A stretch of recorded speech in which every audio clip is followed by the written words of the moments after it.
I'm back to spoil your lunch and to interrupt your pleasure at looking at all those photographs.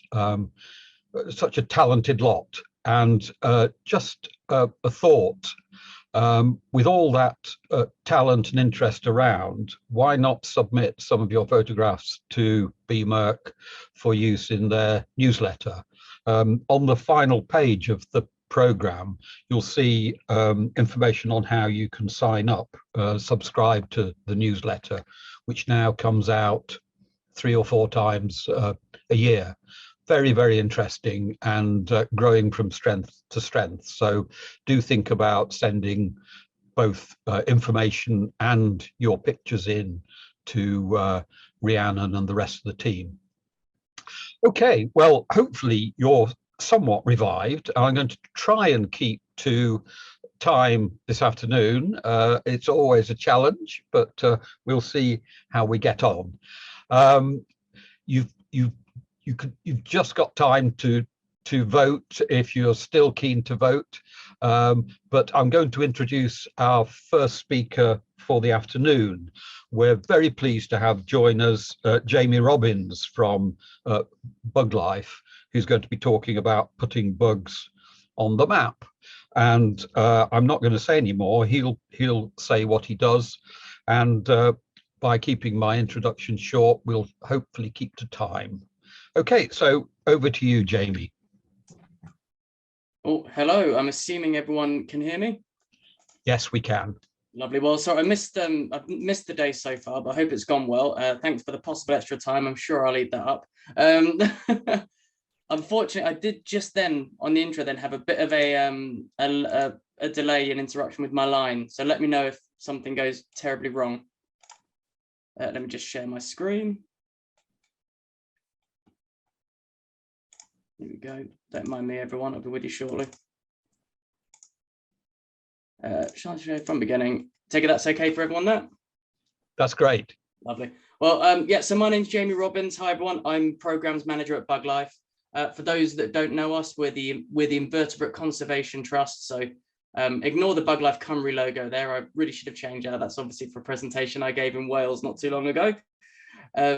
But part of my role at Bug Life is to lead on our important invertebrate areas project, which I'm here to talk about today. So I'm going to talk about what these IAs are, how we've gone about identifying them across the UK, what we're doing now in terms of that fine scale mapping. So turning it from this big conceptual map of important areas for invertebrates and making it into something useful for people, and then how we're planning on using that afterwards, as well as inevitably, guys, looking at what the IA network is like for the Buckinghamshire and the Milton Keynes area. It's not an area we've looked into too much yet, but I think we're going to try and get things going this year. So it's quite well timed actually in terms of getting information out there. So what are important invertebrate areas? There's certain places we all know that are iconic for being really important for wildlife, including invertebrates. They're the kind of places that recorders flock to. We've all got them in our own counties. So places like the South Devon coast, up on Dartmoor, the Levels, Windsor Great Park, the Gower. This is just an excuse for me to share lovely pictures before I bore you with spreadsheets and numbers. And the Cairngorms National Park. These are places where for years we've known they're packed full of rare species, and they're really important foci for the conservation of wildlife and invertebrates. Not always managed perfectly, of course. There's been a lot recently about how national parks aren't delivering properly for wildlife, but they are known hotspots. But is this enough? Is knowing that those places are important for invertebrates enough to conserve them? So we set out to identify IAs, so they're nationally or internationally significant places for invertebrates and their habitats. And moving forward, we plan to really turn them into a vital tool to help direct the conservation for our invertebrates and some of our rarest species. So it's anywhere that's important for invertebrates, where the data says it's important for invertebrates, regardless of that, the bias that we all have about which areas are important for our interested groups. So when we started doing this, probably about 5 years ago, the thought, first of all, was to not reinvent the wheel. So, we looked at what other people are doing and how they've done them. So important plant areas are an obvious, really good example. Down the line, we'll also be looking more at how those two overlap. So we can try to do some joint up working. It's part of what I need to try and get around to doing. But we also looked at things like important bird areas and the butterfly areas and any other kind of landscape scale mapping exercise for a species group.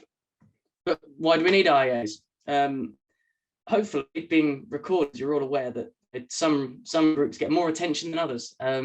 Invertebrates is getting better. There's some very high profile species groups at the moment. Bees have done fantastic the last few years. Butterflies are obviously always a popular group, as are dragonflies. But as a rule, invertebrates get quite overlooked. They get buried in the detail. We need IAs is to really help and direct and focus that invertebrate conservation effort. But there's around 40,000 invertebrates in the UK and very few experts. We need to try and get all this information into a form that can help invertebrate conservation. So we also need to see if these IAs, if we're following the data to find out where the best places for invertebrates are, that doesn't line up with national parks, SSSIs, for example, we then need to have a serious conversation with our statutory bodies about the future of protected area networks. Are they doing the job that we need them to protect our biodiversity? It's also a useful opportunity to raise the profile of invertebrates, not just with people like yourselves, but with planners, within ecology, of course, within local authorities and the wider countryside management of our urban spaces. There's a huge gap there in what people know about invertebrates. And I also did on bug life planning, casework and planning policy work. So from my point of view, it's a chance to try and get those important sites for invertebrates identified before they come into the planning system, hopefully to try and stop them ever coming in if they're outstanding sites. But it also means that where there are applications going on, they're aware of invertebrates from the earliest stage and not just at the very end, when most of the decisions about layouts and things like that often bother us involved with planning, get in there early enough to be able to influence them. And of course, attracting funding is always an important thing when you're dealing with the less charismatic species groups, and a lot more. So what we're trying to do with this IEA work is to make sure that the information we produce is out there, it's easily accessible so that anyone can use it. We want it to be something that everyone can access, but we also want to make sure that it's as rigorous as it can be. So it really needs to be based on sound data, which is really verified. And there's a lot of variation across the country in terms of how well verified a lot of the data in MBN and record centres, of course, and how well verified that data is. So when we first started looking at how we're going to identify this IA network nationally, so the next part here, we went through this process here. So I believe you had a presentation this morning from Martin Harvey's. He's been quite aware of this.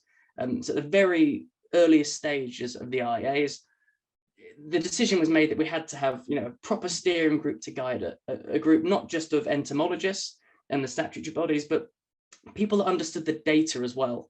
We're really lucky in this country. We often talk about having data gaps and there being so many species that are under-recorded, but we still have an incredible amount of species data compared to most countries. We really are lucky with the amount we have. So that group of experts had to agree on an approach for IAs, whether it was simply looking at number of species, endemic species, whether or not we focused on current statuses, old statuses, and a few important decisions were made early on, which I'll come on to with the slides in a moment. They include things like we had 1990 cut off the data to ensure all of the data is as modern as possible. We also made a really important decision, which was to only use the data it's on this, I'll move back a slide in a moment, from national invertebrate recording schemes. So this includes, well, overall we used about the data from 85 invertebrate recording schemes, and this is 50 million records. This is that incredible data set that I mentioned. But what we haven't done at the big national level when we're identifying the hectads is use local data.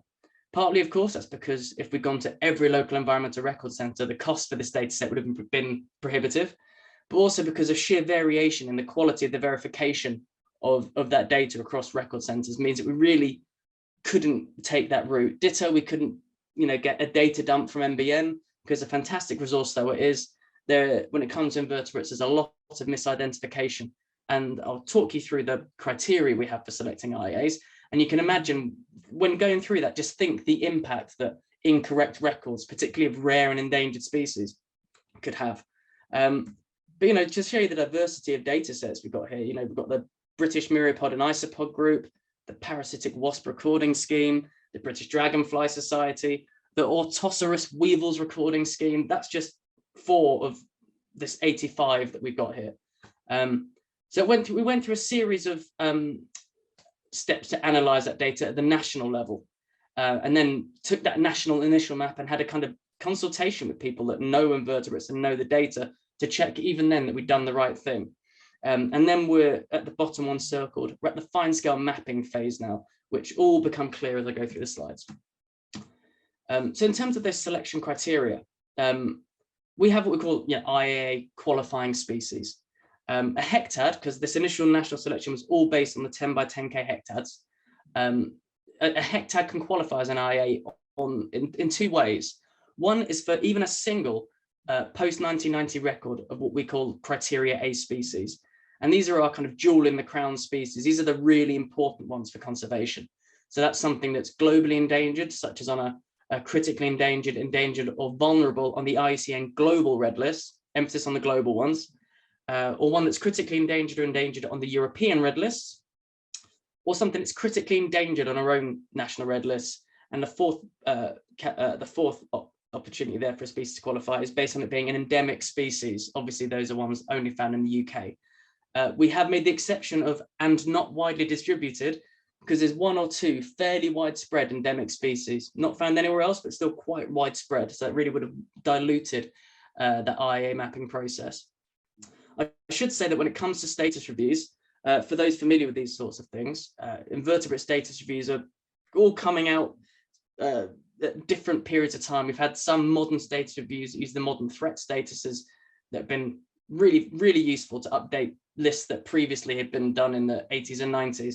But there's some key species groups where we still don't have a modern threat-focused species review. So where we've lacked them, to try and incorporate those groups as much as possible, we've relied on the national taxon leads. So for example, the Hymenoptera review for bees, wasps and ants is still outstanding. It's been delayed for a few years. So we worked with Stephen Falk and Richard Comont from Bumblebee Conservation Trust to work out what we thought the qualifying species should be in lieu of a status review. The second way in which an IA can qualify is a more broad assemblage base. So this is, scarce species, threatened species, but that second tier. So this is where a species may be vulnerable on a European red list, or habitats directive, or endangered on a national red list, or nationally rare, or equivalent in the modern status reviews as well. To qualify on that criteria B, we obviously had to come up with some sort of threshold for how many species would you need. So going back, this was several years ago, we did this kind of initial hotspotting map, which was looking at all of the data we had in those national recording schemes, and very simply creating a threshold for each of the 3 countries we're looking at, because it's GB we're looking at here, not UK, and took the top 12% of those qualifying hectads. So for England, that means an IAA hectad, has to have records of 8 of those criteria B species to qualify as an IA, which produced this map, which is kind of cool. We've got a map which a data-led approach has said this is where the most important areas are for invertebrates. However, of course, it's very clunky. It's a big, broad hectad level map, which includes, you can see the whole south coast there. And I think it'd be quite hard pressed to argue that all of those urban areas, particularly in the south, are all important within those hectads for invertebrates. This is where I say that the analysis is only as good as the data going in. We always hear that. And even with the best invertebrate data in the world, there are still gaps. For example, what was that? Next slide. There we go. I've put the slides in the wrong order there. We've got this area here looking at the Midlands and into South Yorkshire and Lancashire. According to this, there's no important invertebrate areas anywhere. That, of course, is not the case. We've been very, very clear from the beginning that areas outside of IAs can still be important. I always want to nip that in the bud, because people get very upset when their own area geographically is left out from this sort of exercise. But we'll be reviewing this in time. We're planning on having like a 10-year review period of these broad scale data sets. But it raises the question, though, of are these hectads genuinely, is it, for example, going back to this map here, if you look, there's a southern bias to the hectads in England. How much of that is just because of our species at the northern limit of their range, meaning our scarcest and most threatened species are those with the southern distribution? Or is it simply a case of entomologists either don't live or don't spend enough time in those other areas? I mean, if you look at that southern stretch of Scotland, south of the central belt, the whole Borders and Dumfries and Galloway area has virtually nothing. But I also know that there's never been a huge amount of entomology, at least not in recent years, going on in the area. There are exceptions, of course, before anyone feels the need to highlight a southern Scotland entomologist who's active. But in terms of where we are with that broad hectare map, we had to kind of loosely aggregate them because they were literally qualified one by one, each hectare on its own merits. So we had to find ways to aggregate them. Some areas are easier than others. You know, some of them are quite known, identifiable landscapes. For example, you can see in the middle to the left with a kind of Tetris style T block, you can see the Chiltern IAA. So that's a fairly obvious one. You know, it's a known landscape. Some were more tricky. We had one in the middle of Swindon. What do you call it? The Swindon important invertebrate area. But overall, once we lumped them together, we identified about 100 purely by chance of these important invertebrate areas. And I will say that a few more are coming through because although we have a cutoff for data, the time as well, because otherwise it gets complex, we made the exception for where there's critically endangered species, there's criteria A species, when new records come in for them. Because what we don't want to do is leave our most threatened species outside of this mapped exercise and having some additional ones for criteria A species. So 64 of those 100 IAs are in England or partly in England. The biggest one is the South Downs IA, which is a whopping 31 hectares. The data for that, we haven't got it all from the local record centre, but even without that, we've got hundreds of thousands of records. So this is a really data-focused exercise. And so this is the end of me talking about the national broad-scale mapping. I'm now going to get a bit more focused down and talk about that fine-scale mapping, of which we've now done 54, which in about 4 years is actually good going because it's quite a long process to get through all of these. So the fine-scale mapping. As I said, those broad-scale hectares are great because it kind of gives us an idea of where in the UK is important. But if we're going to try and direct invertebrate conservation, we need more. We need to be able to really whittle down where the core areas are for invertebrates within that network to help focus conservation effort and to help focus that planning effort I was on about. It all needs to have much more fine-scale detail to it. And it kind of flips it a bit here because that broad-scale exercise was very, very data-led. And of course, the fine-scale mapping is data-led, but we bring in now a bit more of an element of local knowledge and local expertise, which is really crucially important. Because at this stage, we also ask the local record centres for all their data, which inevitably, of course, will identify new species we didn't know, which causes some issues at times because you're then fine-scale mapping for more. When you're fine-scale mapping a network, you're looking at records for species that may be outside the broad-scale network as well. We just have to accept that. But we essentially do fine-scale mapping workshops that originally involved getting everyone around a table. I'd give them a similar presentation to this, and we'd have our GIS database with us, and we would pore over the records in the IA and try to physically draw on a map. Of course, now COVID kind of put a stop to that, but we kind of adapted our technique with an online whiteboard mapping exercise, which is working really well. But I thought I'd give you an example here of this is one that we did in a physical workshop of how we did that fine-scale map.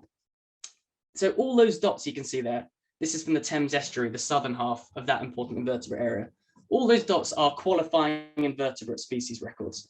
I should point out that some of them are stacked. So one individual dot there may have potentially up to 100 or more records of species because we had thousands. But if you look at that map, you can see you've got the Medway there and the bit of the Thames up in the north and see the Isle of Sheppey sticking out on the right. Those yellowish coloured bits are triple SIs, the purple bits I think are NNRs. And we tried to give people defined boundaries. So we literally work with people to go through that data, check it makes sense, check how it relates to habitats on the ground. And this is what we drew with marker pens, having gone through that GIS. You rule out records, you include areas. And it takes a long time actually trying to go through all of it. It takes usually about 4 hours for one of these big IAs to map them out. So our GIS and data officer then takes those maps and digitizes them. There are differences, largely because if you take a look, I'll just keep skipping between them a moment. Largely because particularly if you look around the Medway estuary there, I know it's not your neck of the woods, but the river inlet in the middle there, A lot of it's because we end up clipping it to the mean high water mark. It's purely because we don't deal with that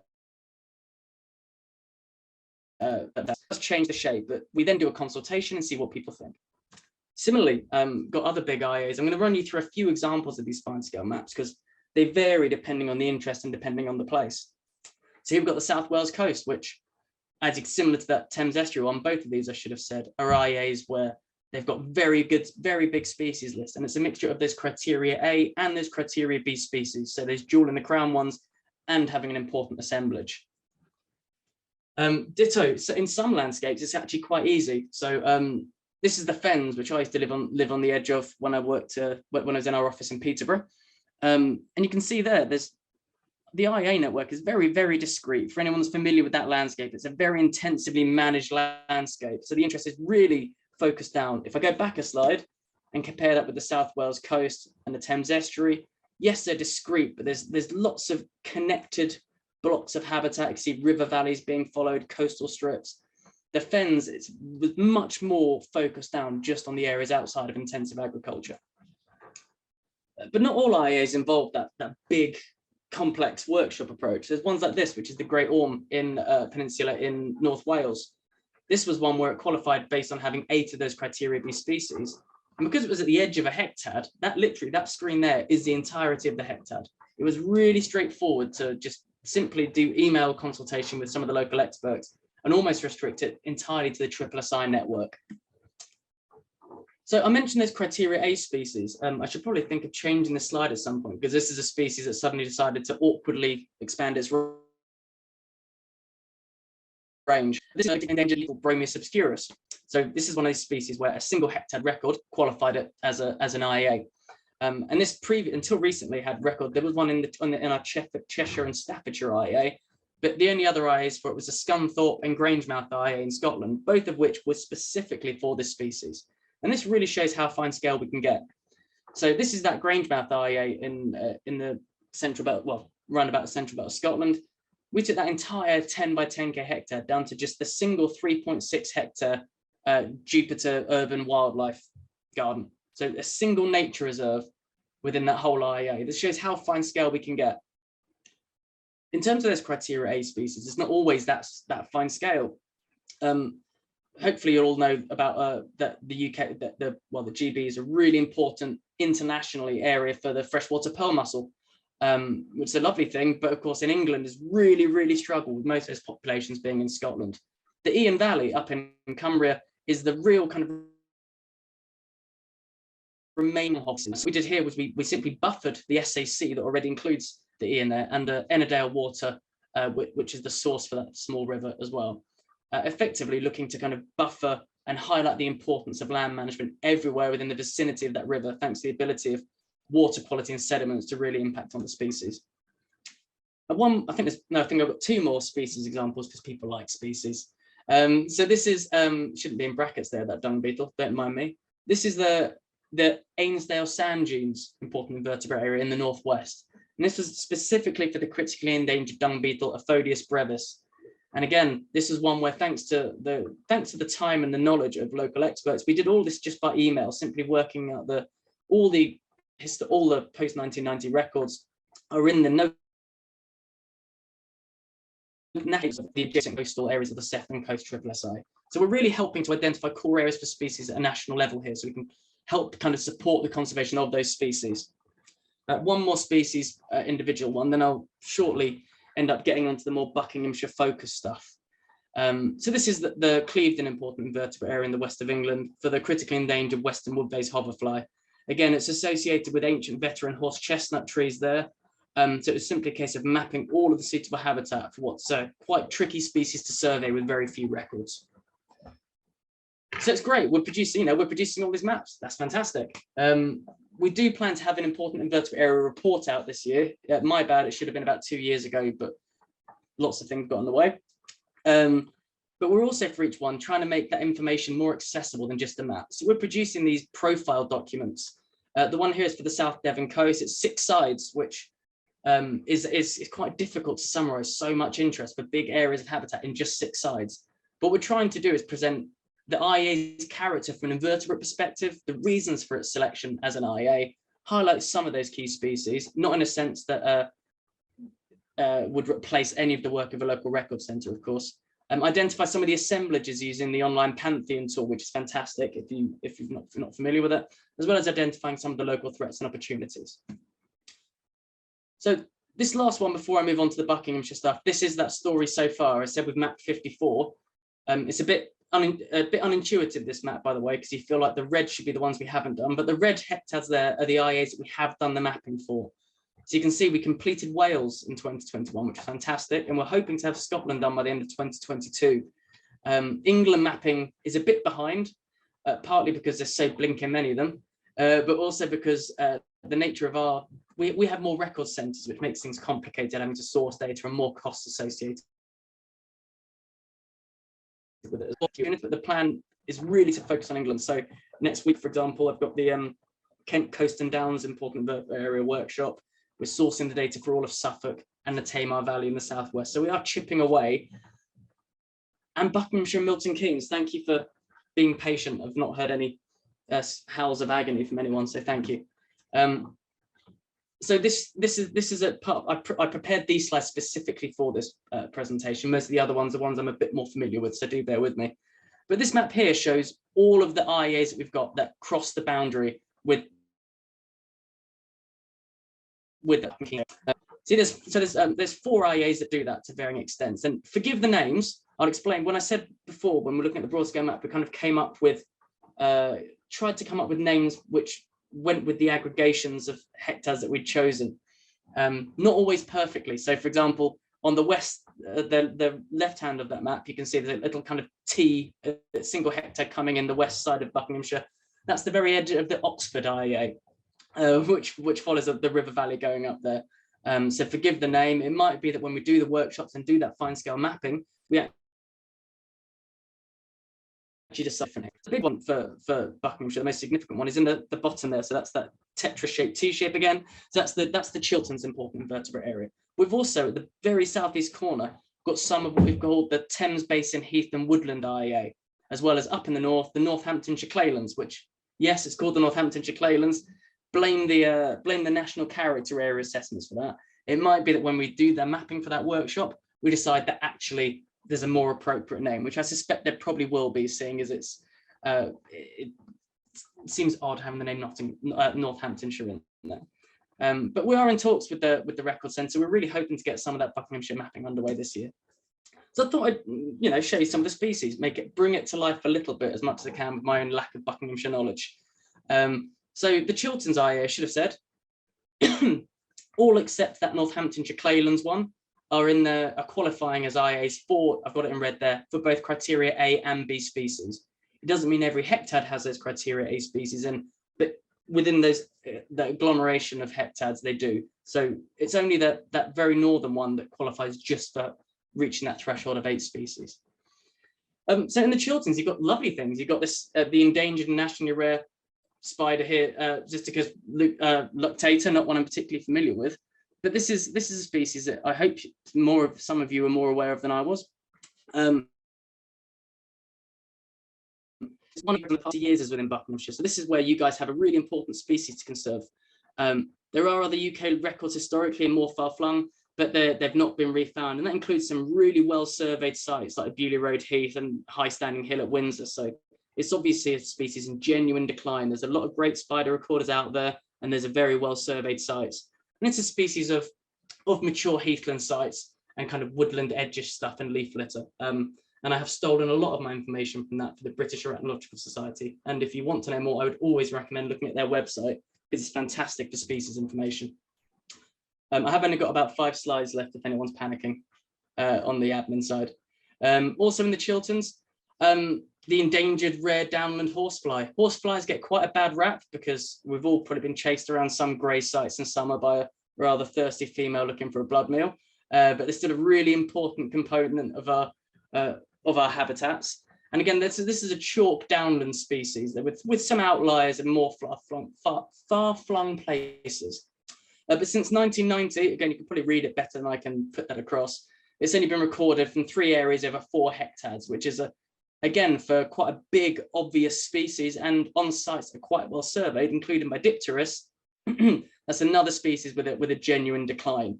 And if you can see there from the most recent status reviews, they assessed it had an 82% decline and contraction in range, which is partly why this whole IA exercise is important to do, because this is just 2 species I've highlighted that are dwindling down to a small number of sites.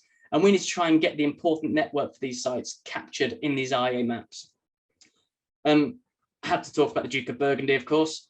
It's not one that because of the geographic spread that I've ended up dealing with particularly, but there's still important populations in the Buckinghamshire area, as well as some of the more outlying areas. But that stronghold is in the central southern areas of England, and everyone knows it's one of those species that's declined substantially. So yeah, fewer than 20 sites. It's one of those species that's been relatively in free fall. So thankfully, butterflies tend to be quite well represented in nature strategies anyway. But it brings all of these less charismatic spiders and horseflies together with things that what the less wildlife inclined can already love, like Duke of Burgundy. And I think there's 2 more. This is the last one from the Chilterns, and this is the Mellett's downyback beetle, Aphonus mellettii. So it's an odd one. It likes open or semi-shaded habitats on chalk or sandy soils, but you do also find it in kind of the brownfields around the Thames estuary as well. But there's records of it in Buckinghamshire. So it's local but widespread everywhere, kind of along that Humber 7 line.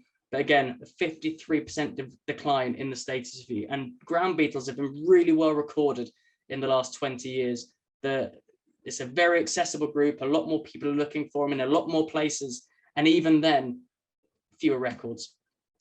I thought I'd acknowledge that Northamptonshire clayland, possibly to be changed species IA. And that's in there for the 4-spotted moth, which is one with a very, very local distribution. It's turning up on a few more sites now.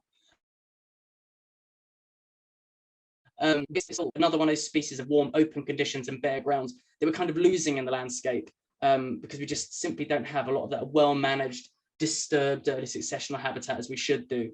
But again, it's a chalk and downland species, but you will also find it on brownfield sites, railways, roads and ditches.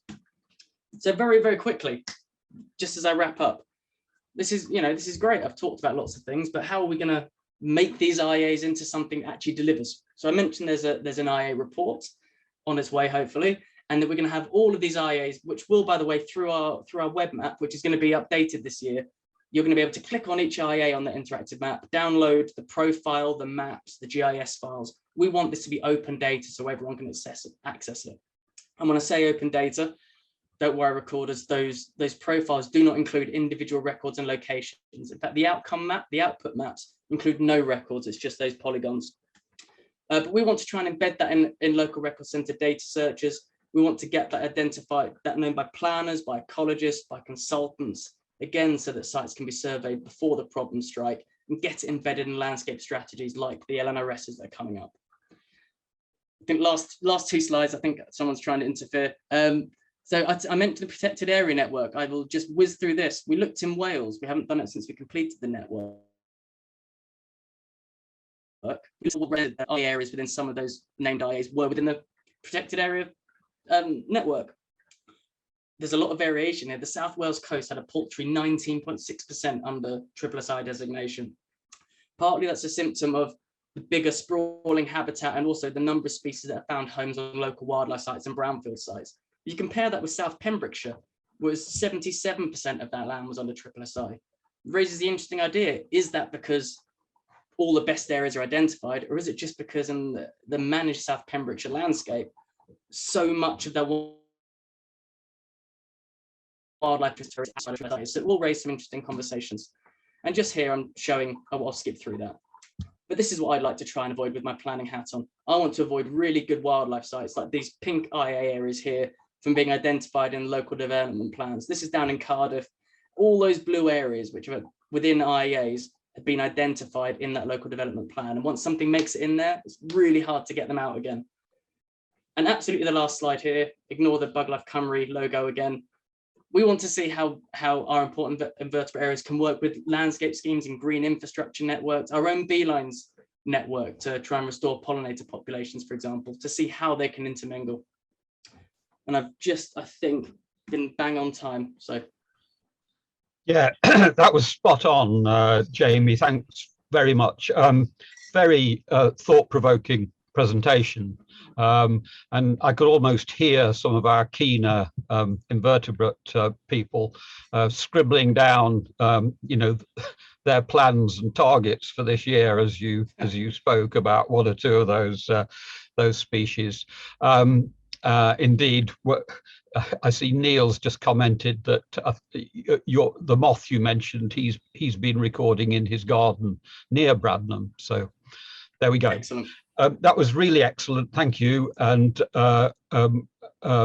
you were dropping out very slightly, but it was only for about a couple of words each time it happened. So no. Sorry, in typical fashion, my internet, I've been in meetings all week, absolutely flawless. As soon as it comes to presenting, it just disappears.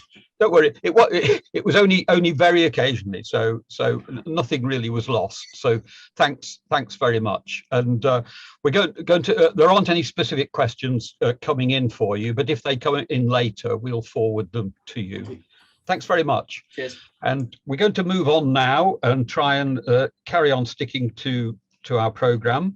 We're going to now have a presentation from Dr. Jim Rouquette, who was supposed to be speaking to us, as I said earlier on, in 2020, about the work he's been doing on natural capital solutions. And this time, he's going to be talking about mapping benefits of nature and opportunities for nature recovery. So if Jim's all ready, then over to you, Jim, to share your presentation. Thank you very much. So as Mick just mentioned, I am Jim Rouquette, and I'm a director at a very small consultancy called Natural Capital Solutions. And we focus on biodiversity, natural capital and ecosystem services and everything to do with that. We're particularly focused around mapping, and I'm going to whiz through quite a lot of maps today, so hope that's okay with everyone. As I mentioned, we're going to particularly focus today on going to switch the attention now, I suppose, more to the benefits of the natural environment for people. I'm going to, first of all, briefly touch on what natural capital and ecosystem services are, and then I'm going to show a whole load of maps under different subheadings there. So start off briefly talking about species mapping, but then the most of this talk will be focused on looking at habitats and ecosystem services, and then mapping opportunities for nature recovery. Then I'll finish very quickly on some condition mapping work that some of you may have been involved with. So what is natural capital? Well, it's been defined, I'll read this one out now, as elements of nature that directly or indirectly produce value or benefits to people, including ecosystems, species, freshwater, land, minerals, the air and oceans, as well as natural processes and functions. So it is essentially another way of saying it is the natural environment.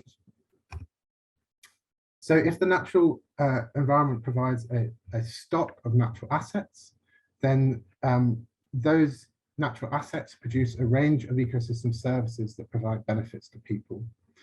These benefits have traditionally been divided up into three sections. We have the provisioning services, which are your standard products obtained from the natural environment. So that includes things like food, timber and water, things that have always been valued from the natural environment. But then we have the regulating services, which have traditionally not been so valued from the environment. And those are the benefits obtained from environmental processes that regulate the environment. So this includes things like carbon sequestration, air quality, controlling water flow, and so on. And then the third big group are the cultural benefits that the natural environment provides. So these are the non-material benefits that people obtain from ecosystems, including in particular recreational benefits and health and well-being benefits. And some of the values of these can be really, really large. I should say sometimes looking at natural capital and ecosystem services can get a bad press because people sometimes assume that it's all about putting a monetary value on nature, but that's actually not the case. Monetary values can be obtained, and we do look at those sometimes, but this is really about identifying more broadly the importance and the broader value of the natural environment. and I won't be talking about money and monetary values today at all. So first of all, a little diversion into mapping species. Now these particular maps, I'm afraid, are not for Bucks and Milton Keynes, but all the other parts will be. But bear with me because we haven't done this exercise for Bucks and Milton Keynes, but we have done it in neighbouring Northamptonshire. So that's what these are going to show. So what we did here is we brought in biological records from a range of different taxonomic groups from basically all the sources that we could find. So this includes national records from things like NBN Gateway, national recording groups, but we also brought in information from the local biological record centres and lots of local biological groups as well.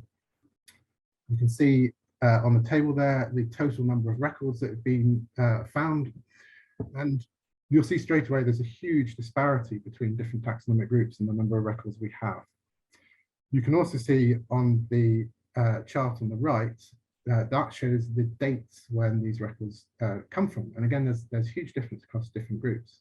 So the red bars at the bottom are the before 1980 groups, 1980 records, and you can see that there are only a few groups where there are records, extensive records from before 1980s, but particularly the moths, but also some plants and butterflies. But it was in that 1980 to 2000 period that we really started to pick up records of things like butterflies and plants, and some other groups as well. But then again, there was another jump from 2000 onwards. We've got a lot more records from certain groups, and some groups really only start from 2000 in Northamptonshire, things like the Fritillary, for example. So there's this huge difference between taxonomic groups in terms of the number of records and also when these records arise from. For this particular work, we focused on records from the year 2000 onwards, partly because there was more consistency across the groups, and also because we wanted to focus on records which are relatively recent. So we would hope that habitats haven't changed completely. We can also then start to think about the number of sites and the sort of typical richness, species richness that are represented. So moths, although there's a vast number of records, there were only actually records from 155 sites across the area, whereas butterflies had actually less records, but from a very large number of different sites. And again, you can start to see the total richness there as well, and the sort of typical species richness for sites. I won't go into this table too much more. What we can start to do though is, where it starts to get really interesting, is we can start to plot these records on a map. And the green line that you can see in this map is the Nen Valley Nature Improvement Area. So essentially this is a buffer put around the river corridor. And probably not surprisingly, Odonata records are predominantly concentrated along the river network. And what we can start to do is we can move from having just simple ideas of where the records occur, to we can start to map species richness. And you can see here, the larger the circle, the greater the species richness. You can start to get that get a bit more information out of these maps. But also we can take this a step further to start to think about hotspots of where these records are being found. And so this is a hotspot map, which also looks at some sort of factors of, you tend to get species occurring related to, if species are more likely to be found next to each other than further apart, and we can sort of start to factor that into these sorts of maps in terms of the size of the circles that you see in this hotspot map. So this can start to give us an interesting pattern, but then there's what is behind this pattern is the next question. So is this pattern driven by this is where the species are found, or is there a recorder effect here? So I'll show you this is the equivalent map for flowering plants. And whereas the Odonata, you would think, well, yes, they really should probably be found mostly in and along the river network. Well, we actually get a very similar pattern for flowering plant richness. And the question here is, why is that the case? So there's no particular reason why flowering plants should necessarily be found along the river network. But is this because we have more sites along these river networks which are more accessible, or are these areas genuinely better, or is this because recorders tend to visit these particular areas? I'm not going to provide an answer here, but I think this probably starts to link in with what you heard this morning from Michael Pocock in his Decide tool. It's like, well, maybe some of the focus in terms of recording should be on some of these white areas of this map, because there's no records in this map doesn't mean that these areas don't have these species of interest. A couple more examples for you. We've got the butterflies, which you can see has got a broad spread across the county, whereas moths is much more focused on particular spaces. And this may well be due to the method of recording, obviously, because the vast majority of moth records come from moth trapping. So you tend to get that accumulation into one location naturally from the recording method. But again, this is sort of something that we can try and sort of start to think about what is driving those records. And to complete the picture, the Surfidae shown on the left there, and the bees and wasps, and certainly for the bees and wasps, and to a lesser extent the Surfidae, we have fairly strong evidence that this is driven by the locations that have been visited by the recorders rather than actual distribution patterns driven by habitat quality or anything like that. But we can start to sort of get this really interesting patterns and information out of these maps, which essentially takes those records that recorders provide and starts to do some interesting things with them. What I'm going to do now is switch to Bucks and Milton Keynes and focus particularly on looking at the benefits that people get from the natural environment. So this was part of a big project that was funded by the two local authorities, and NEP was involved as well. And there was a sort of three-step project here. The first step was to map the natural capital assets, so what habitats actually occur across the area. Second step was then to model and map the flow of those benefits and, where possible, the demand for those benefits. And thirdly, to determine the best opportunities to enhance those benefits. So initially we created a habitat-based map. I'm not going to go into the details here, but just to say that we used OS master map as the underlying mapping data, which provides information on each house, garden, road verge, road and field across the area. We then overlaid a whole series of different data sets that provided much better information on habitat. And so we could then classify each of those polygons to a detailed habitat type. We used a whole series of different data sets, which you can see in the slide there. Probably most importantly was local habitat data from the record center here. What we end up doing then is we can define a detailed phase 1 habitat type for each polygon of land. So that might be, for example, unimproved neutral grassland might be your detailed habitat type. But then we can also broaden that out and apply a broader habitat grouping, so that grassland type would then be classified as a semi-natural grassland at this more detailed level. We can start to produce the stats for the habitat types across the area and map it as well. And you can see the map here for Buckinghamshire. You can instantly start to see patterns in this map as well. So for example, there's a north-south divide. You get the Chilterns area in the south half of the county where there's a lot more woodland. In the north half of the county, there's a lot more grassland and more open habitats. But you can also start to see, for example, in the urban areas, the grey areas are the infrastructure and houses and buildings.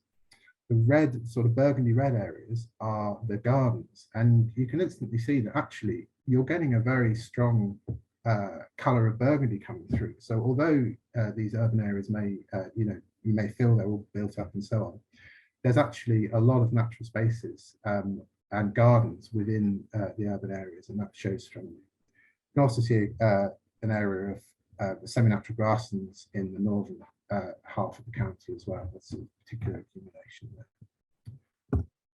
This is the same picture for Milton Keynes.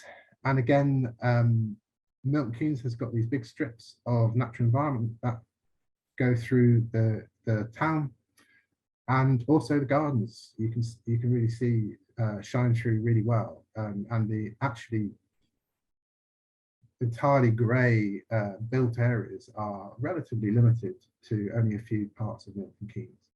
And the northern half of the area, of course, is rural with a lot of arable, which is the yellow colour that you can see. So we then looked at what are the benefits that flow from this natural capital that we've mapped. And we looked at 10 different types of benefits. The first 7 are regulatory services. We also looked at some of those traditional products that are obtained from the natural environment, like food and timber, and also looked at a cultural service of access to nature.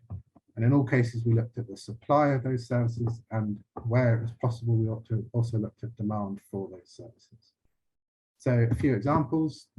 This shows carbon storage, and in all the maps that I'm showing you here, high areas are areas which are good at supplying the service, and these are shown in red, and the worst areas are shown in blue.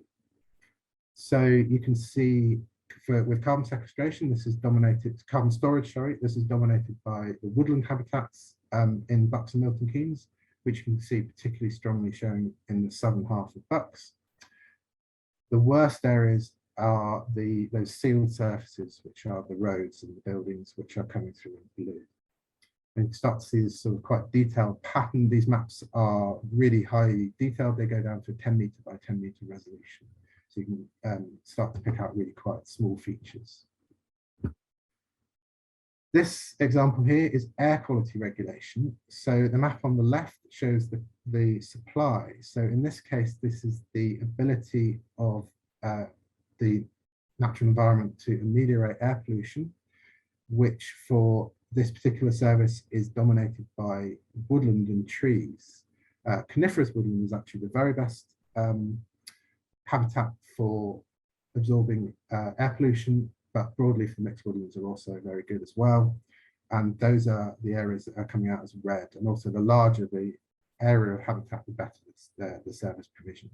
But this is one of those services where it's actually really important to consider where you're supplying the service and compared to where the demand for that service is.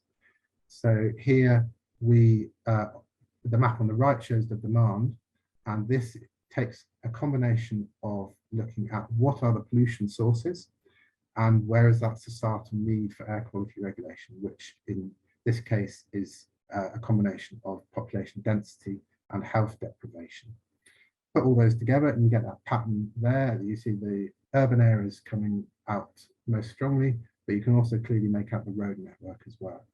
And it's important because where we have a goods supply of the capacity map is high on the left and the demand is high on the right, those are areas that really should be being preserved because they're providing a really high level of service where it's most needed. But you can also start to think about where supply is currently low and demand is high, and those areas where it would be good to plant new trees and woodland to create better service provision. A couple more examples here. This is water flow regulation on the left. So this looks at the ability of the land to slow the runoff of water. Again, red are good areas and blue are bad, and this starts to take into account things like slope and soil type as well. And then a sort of very much a sort of contrasting map is looking at food production. So where are the most important areas for producing food across the area? And this is driven partly by agricultural land quality, or quality of the land for agricultural production. And you can start to see that sort of pattern there, which is a sort of very different pattern on the right there. One more example for Bucks, and this shows access to nature, which is one of these cultural services. And again, this is one where we can look at supply and demand, and the supply or the capacity map is shown on the left. And this is effectively looking at two factors. One is which areas are publicly accessible. So that includes the public rights of way network, which you can see as those sort of lines across this, the area, as well as the larger sites. And then it also considers what is the perceived naturalness of the site, because there's a lot of scientific studies which have shown that people get greater well-being benefits from visiting sites where it is there's perceptions of naturalness are higher. Again, this is one where we can look at demand, and the demand for access to nature is very much driven by population density and also distance. So we know that the majority of visits to the natural environment take place within 3 kilometres of where people live. So there are also some honeypot sites which get wider, get visited from further afield, but there's generally this really sort of narrow distance, short distance that people will be prepared to go. So we can end up with this demand map here, which is really heavily driven by the urban areas, but also all of the smaller villages also have their own demand as well. Just to very quickly show you the Milton Keynes maps for some of the same things. That's your supply and demand for ecosystem services from Milton Keynes, which is, again, those networks of parks and green spaces that stretch through Milton Keynes are really providing high capacity and in areas where there's high demand as well. So what we then wanted to look at was where would be the best opportunities to create new habitats. And this takes that existing base map that we've got and looks at constraints, and then we can look at individual opportunities to enhance individual ecosystem services that you can see listed there, as well as biodiversity. And then finally, we can start to combine them to show where we can start to deliver multiple benefits at the same time. So this was the constraints that we took into account.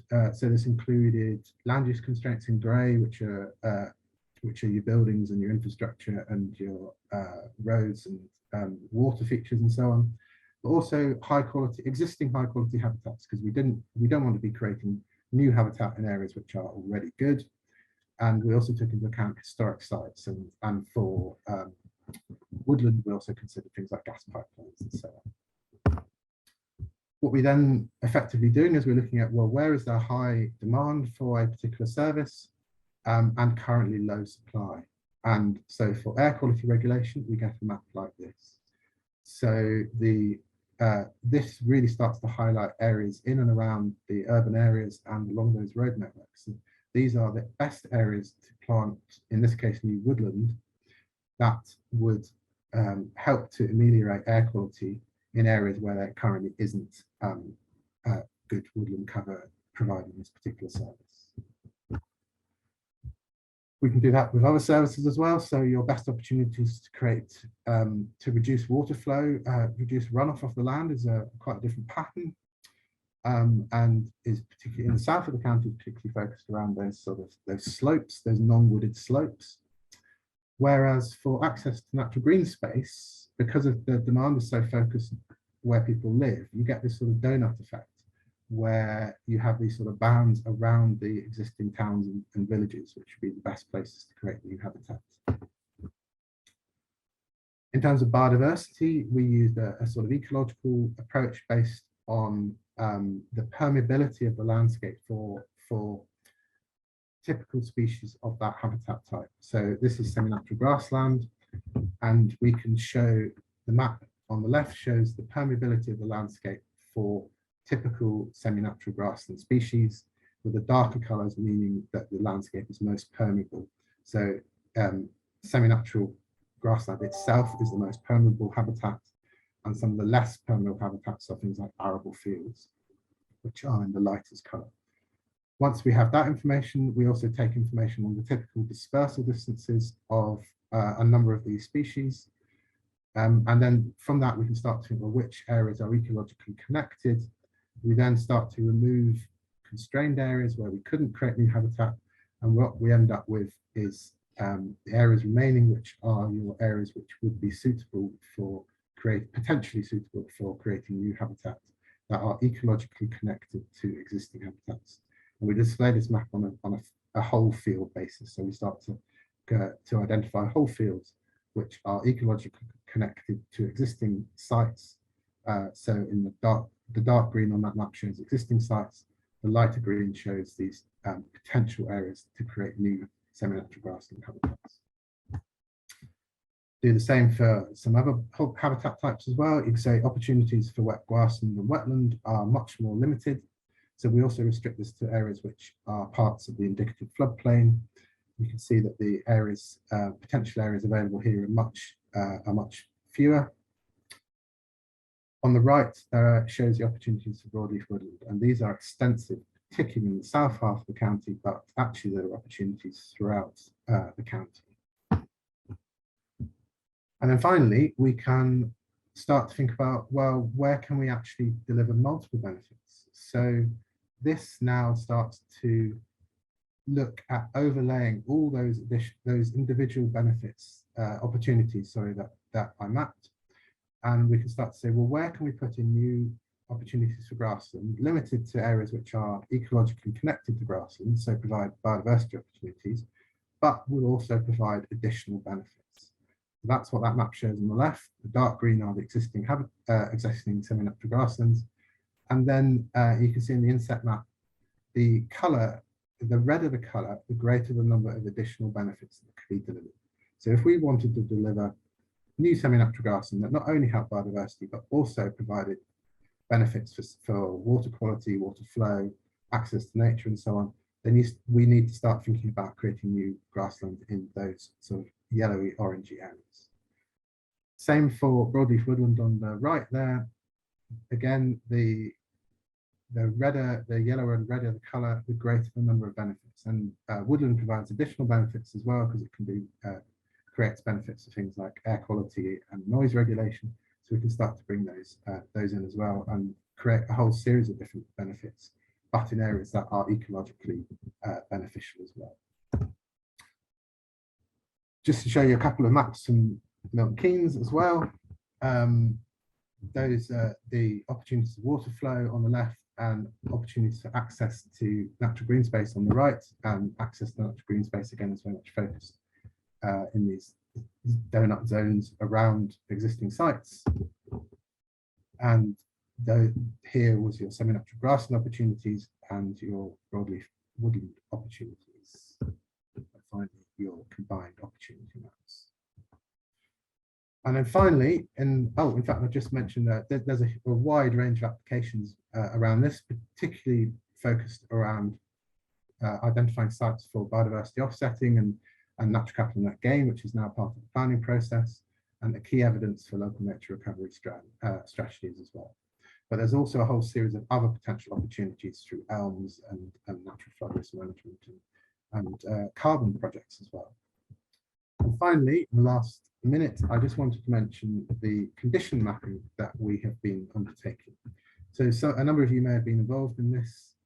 What we did here is we created, with the help of some other people, we created a map showing a number of wildlife sites that we didn't have enough information about. This included local wildlife sites, but also just areas of wider countryside where we knew there were some semi-natural habitats that we didn't know much about.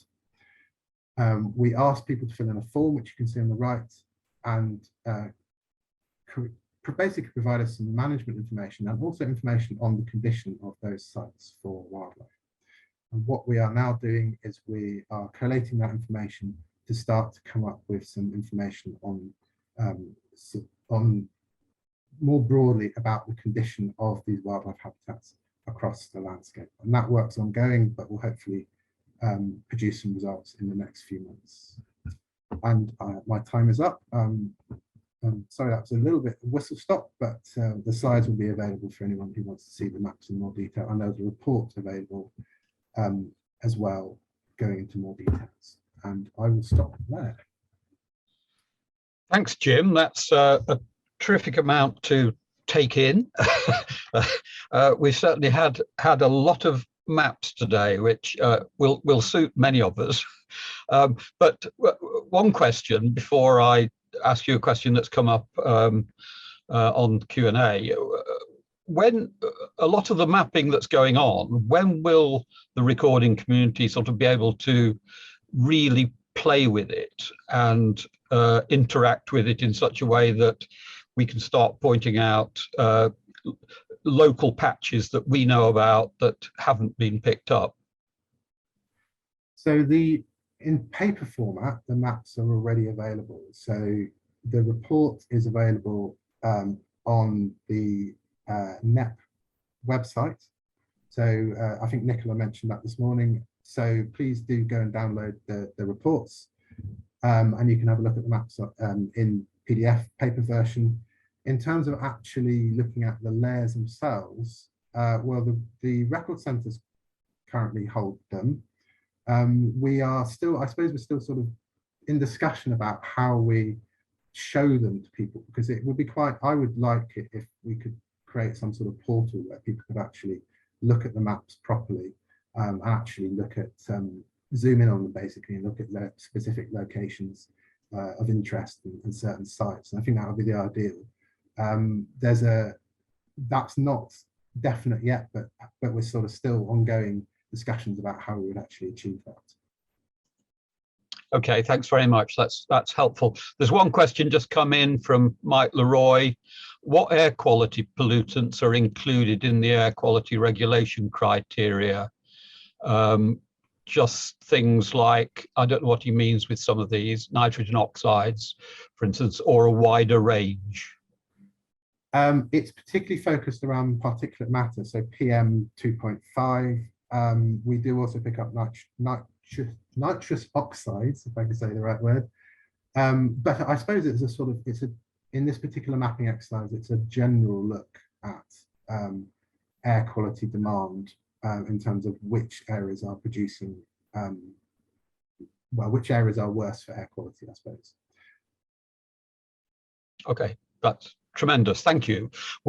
Thanks for your presentation. We're going to wrap that one up there so that we can have a short break before we have our final session.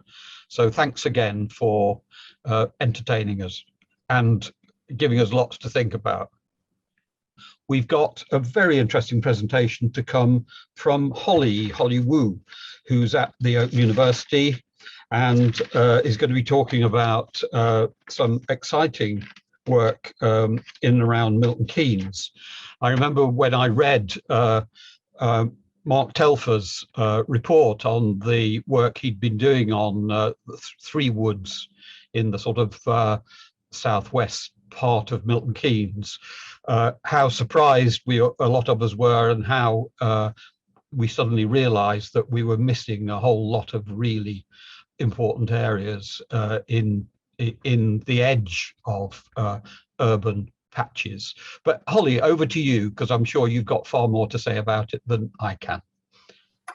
Thank you very much, Mick, and I'm really enjoying the day so far. So good. Thank you for inviting me along. Right, let me just share my screen. Okay.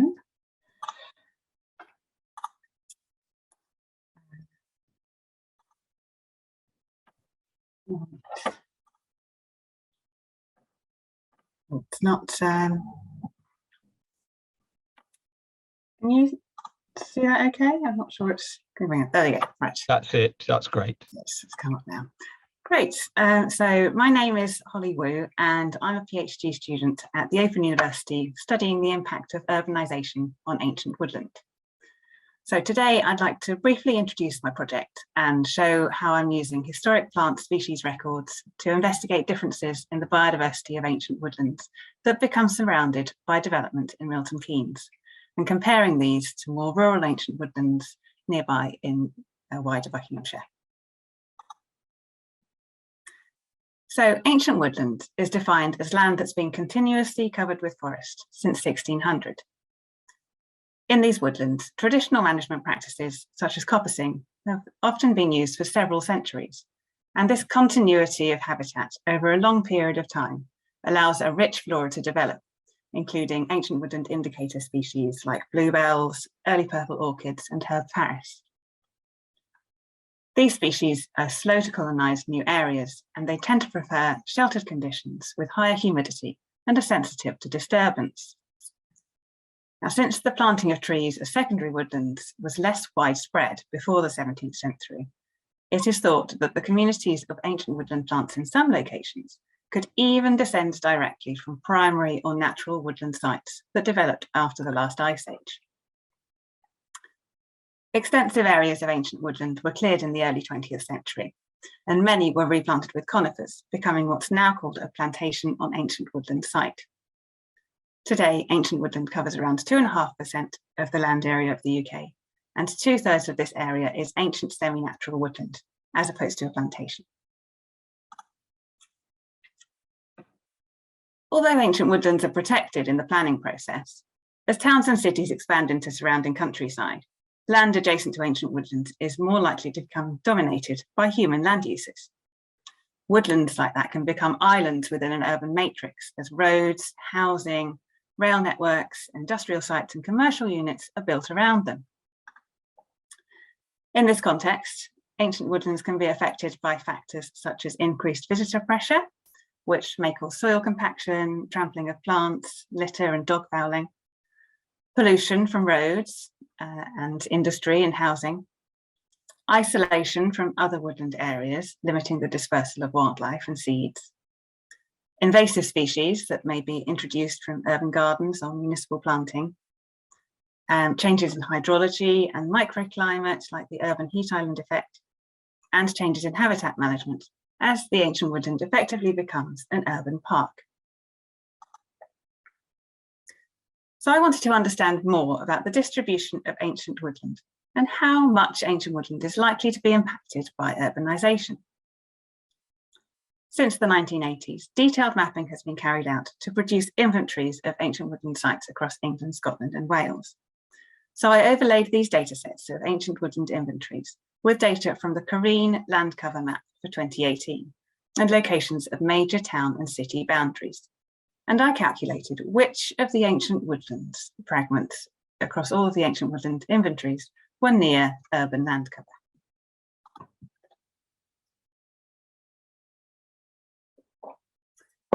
So I found that almost 18% of ancient woodland in the UK is within 100 metres of land classed as an artificial surface. And that's in this chart here. I'll just show you. So this column here, around 18% of ancient woodland in the UK was in 100 metres of land classed as artificial surface. But this includes areas such as green urban spaces and sports facilities, which probably don't have quite as much impact on ancient woodlands and the ecology. Just over 10% of the UK's ancient woodland is within 100 metres of urban fabric. That is, continuous or discontinuous areas such as large villages, towns and cities with residential and business districts. 1.8% of ancient woodlands were within 100 metres of a major town or city that had a population of over 75,000 people. The heat map on the left shows the distribution of ancient woodlands that are within 100 metres of urban fabric. These urban ancient woodlands are concentrated in South East England, South and North Wales, the Pennines and southern Scotland. My research focuses on Milton Keynes, where the development of this new town has led to a rapid transition from a largely rural to an urban landscape over the last 50 years. The most recent statistics for the population of Milton Keynes estimated that in 2019, almost 270,000 people lived in this urban area. Projections indicate that the population size of this settlement will exceed 312,000 by 2040. So 3 large patches of ancient woodland, Howe Park Wood, Shenley Wood and Linford Wood, are now managed by the Parks Trust as areas for biodiversity and recreation in Milton Keynes. All 3 are documented in deeds and maps to have been wooded since at least 1600. Linford Wood here is the largest of the 3, around 35 hectares, and it was also the first to be surrounded by urban development. It is now near major roads and industrial and business units. Development near Howe Park Wood and Shenley Wood was more recent and continues today as residential areas expand to the west of Milton Keynes. 4 woodlands in more rural areas, Little Linford Wood, Hollington Wood, College Wood and Salden Wood, were identified as suitable comparator sites for the Milton Keynes woodlands since they are similar in size, between 10 and 50 hectares, and on similar soils. By comparing the flora of these urban and rural woodlands, I hope to understand whether urbanisation has affected the communities of woodland plants. BMERC kindly provided me with records of all the plants recorded within 1 kilometre of these target woodlands. I supplemented this data set with data from surveys carried out by consultancies for the Parks Trust in the 2010s and additional records from NBN, for which the precise locality fell within 1 kilometre of the target woodlands. Most of the records were collected between the 1960s and today, which is a time period in which Milton Keynes developed from a series of rural villages into a large urban area. And you can see on the chart here, this is the distribution of records over time. So we've got 1960s here, and quite a few records from between the 1980s and 2000, and quite a few records post 2000 as well. I then refined this data to identify records that were specifically collected within the woodland boundaries. I did this based on the site name listed in the BMERC data, and where possible, the grid reference. I decided to look at vascular plants in the first instance, and I grouped subspecies and taxonomic names so that all the species were recorded, or all the taxa rather, were recorded at the species level, as opposed to subspecies or variety. I then added information about the status of each species, that is, whether it's an ancient woodland indicator or an introduced non-native species.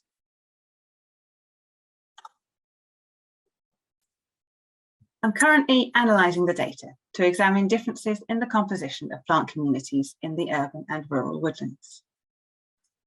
Linford Wood in Milton Keynes, which is the largest woodland in Milton Keynes, has been surveyed several times over the last few decades and had both the most records and the most species have been found there out of all the woodlands in my data set. Species diversity in Little Linford Wood and College Wood is also well documented. Several surveys were carried out there in these woodlands after ownership was transferred to BMERC and the Woodland Trust, respectively. Hollington Wood and Salden Wood are privately owned, so fewer surveys have been carried out there professionally in recent years, and fewer species have been recorded there.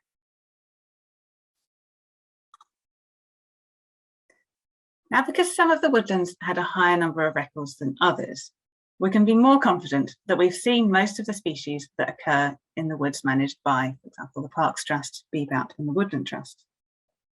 And because these have been more frequently and thoroughly surveyed compared to the privately owned rural woodlands. Statistical tools such as the iNext package in R can help us get a better estimate of species diversity in each woodland in the context of recording effort. In these rarefaction curves, each sampling unit along this axis represents a survey that was carried out in the woodland, and the number of species recorded in each wood increases as more surveys are included in the dataset. The varying slopes of the curves indicate that there are differences in the data structure of the different woodlands. Diversity, and here we're looking at species richness, in the privately owned rural woodlands appears to be lower, while diversity in College Wood and Linford Wood in Milton Keynes was higher. But we don't have as much information and as much data about Hollington Wood and Salden Wood, so the extrapolated information about species richness is less likely to be accurate.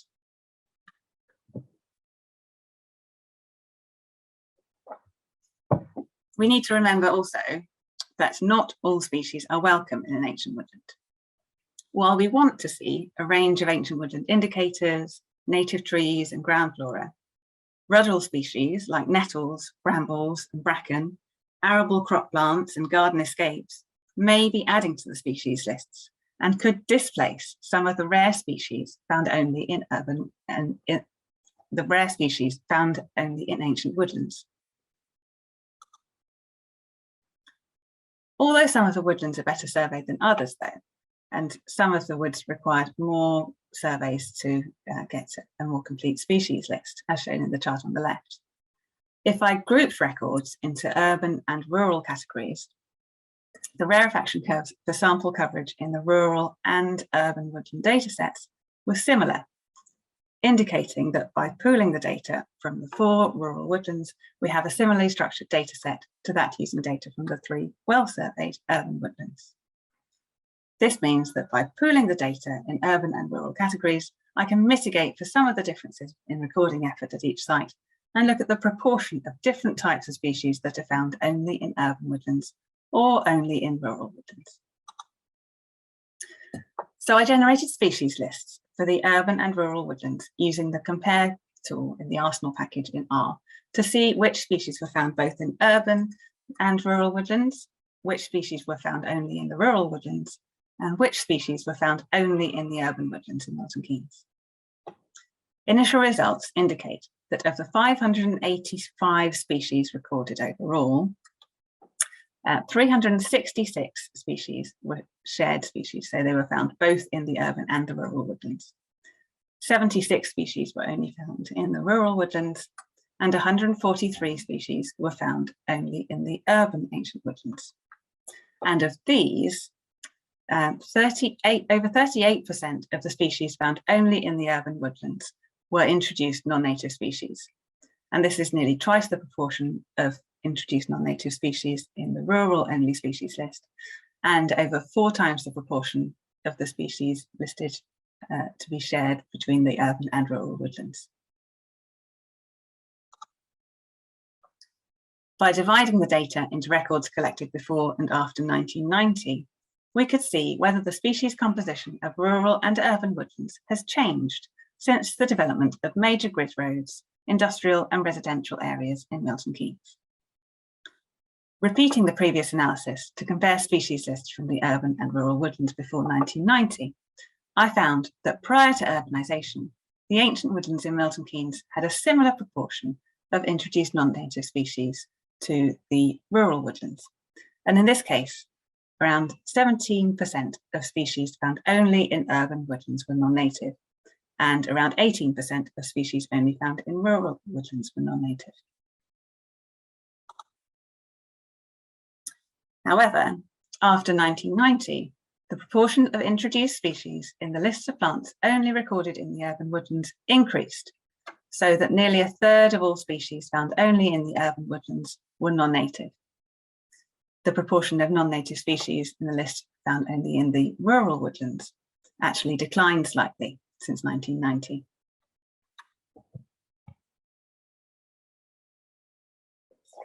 The number of ancient woodland indicators found only in urban woodlands remained the same before and after 1990.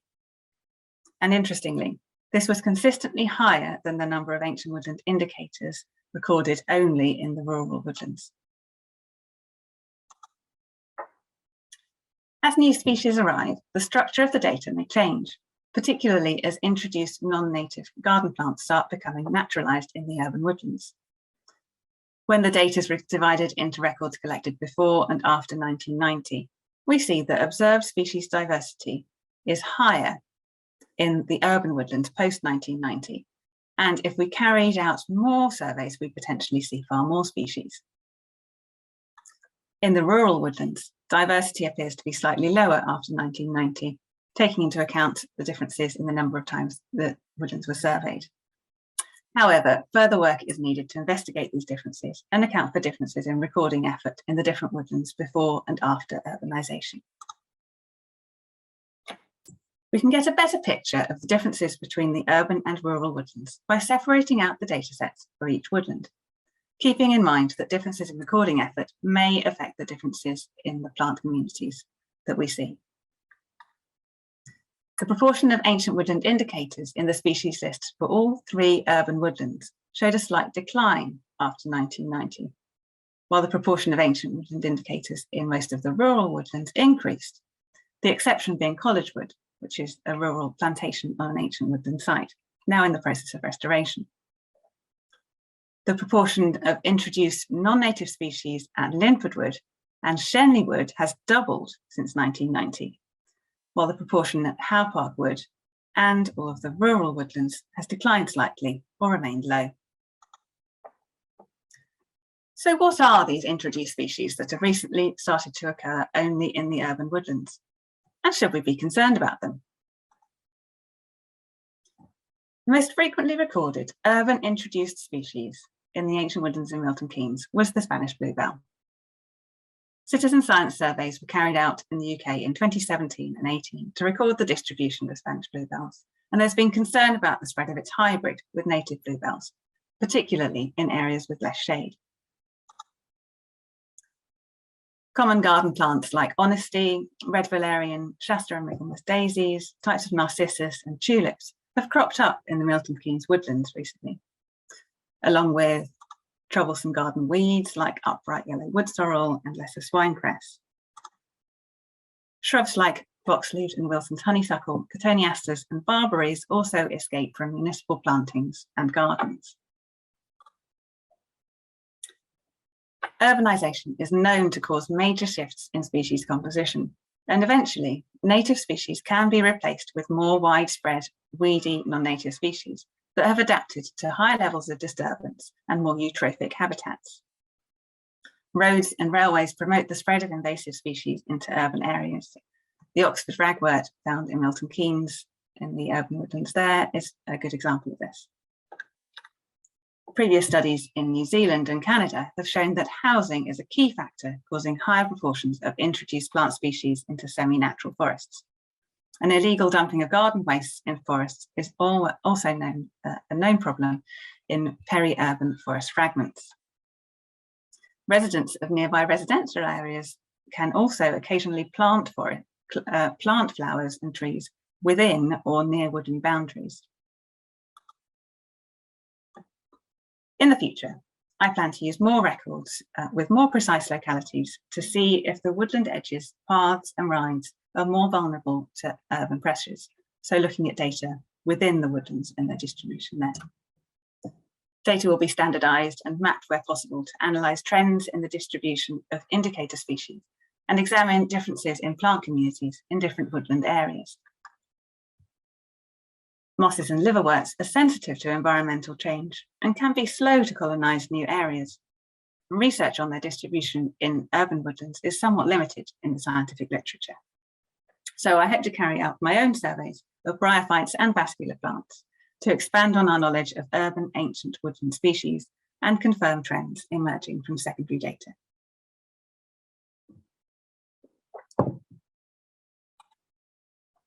In conclusion, a significant proportion of ancient woodland in the UK is near urban areas and is likely to be affected by the impacts of urbanisation. By collating species records from urban woodlands in Milton Keynes and rural comparator sites, I've been able to observe trends in the proportion of indicator and non-native species. Initial results indicate that many non-native species are found only in urban woodlands, which may be due to the introduction and naturalisation of species from urban gardens. Next, I plan to analyse trends in the plant communities within woodlands, conducting my own surveys and looking at records of vascular plants and mosses that could be indicators of environmental change. I'm looking into how visitor pressure affects soil compaction and vegetation along paths and rides, and I'll be looking to see if signals of urbanisation can be seen that are related to changing environmental conditions, and I'm looking at tree rings to see if I can do this. I'm very grateful to the Parks Trust and BMERC for support in this research and for providing historic data, and also to my supervisors and colleagues at the Open University for their assistance so far. And I'm happy to take any questions you may have. Thank you. Thanks, Holly. That's really interesting. And I don't think we've had any specific questions, but I did notice an interesting comment in the chat from Bob, who owns Salderwood and who's in our audience today, who's beating himself up for not sending in enough records. So, and I'm sure if you are going to be doing further work on bryophytes and so on, I bet you Bob's going to be in touch with you. Yes, I've been to Bob's Wood and it's a fascinating place. Good, good. Thank you. That shows very interesting to see how some of the data that we've been talking about all day can be used in a study like that. There is a question just come in for you, Holly, from Tim Arnold. Has any work similar to yours been done on other taxa, for example, invertebrates? I'm not sure if it's been done specifically yet, but actually a colleague, another PhD student at the Open University, is looking at butterflies in urban woodlands and their distribution across woodland habitats, and looking at habitat connectivity in association with ancient woodlands. So they'll be looking to do something similar in future. Yeah. I can add to that I was referring earlier to the work that Mark Telfer did in the 3 woodlands down in the sort of southwest area that you mentioned, and he found that with his work on saproxylic beetles, that those woodlands, despite being within Milton Keynes, had national significance for saproxylic species. So what hasn't happened, I think probably ought to happen, is a similar comparison with woodlands just a little way away, as you've done. So that's still work that could be added to the work he's done. I think that's it. I thought there was another question, but it's just vanished. So thank you very much for that. A lovely way to end our presentations today. And we're just going to move on now to a further update from BMERC. So I'm not sure who's leading on this one, but whoever it is, over to you.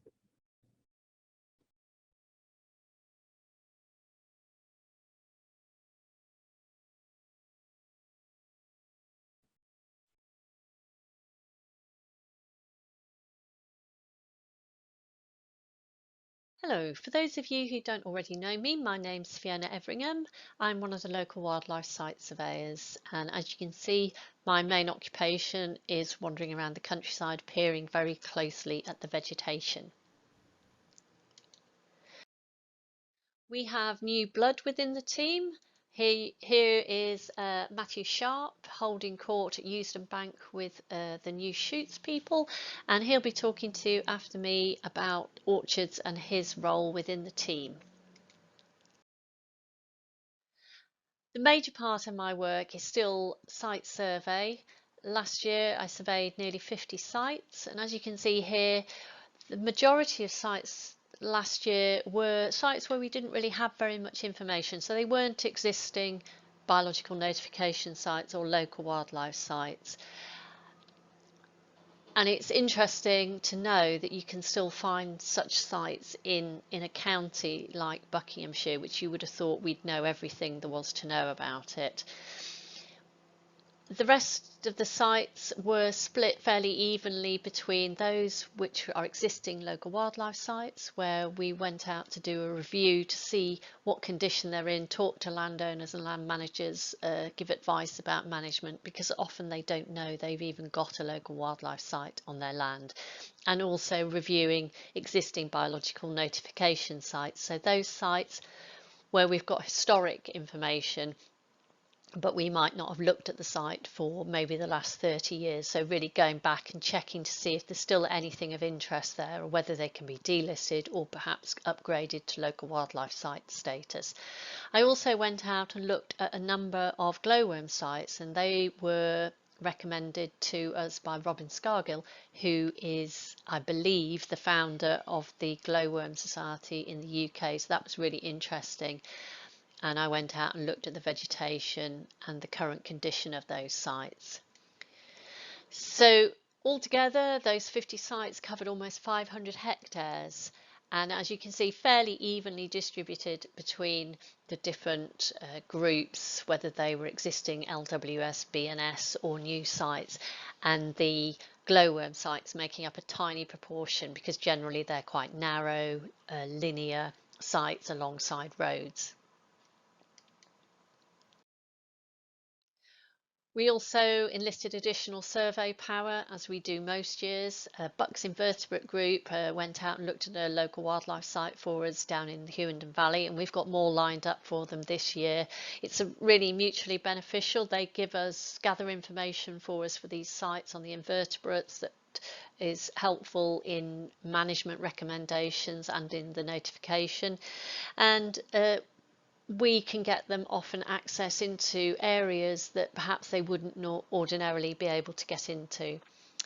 Buck's Fungus Group have also been really helpful, as always, and they visited Taplow Court to add information there, and some of their volunteers have been out doing regular surveys at Great Brickhill Churchyard in the north of the county and Lacey Green. And Lacey Green has already turned up a Jubilee wax cap, I think the second record for the county, so well done to Sarah Ebden, and hopefully with more detailed survey this autumn we'll find some additional records for these two sites, and maybe they will be good enough to be local wildlife sites for the fungus they support.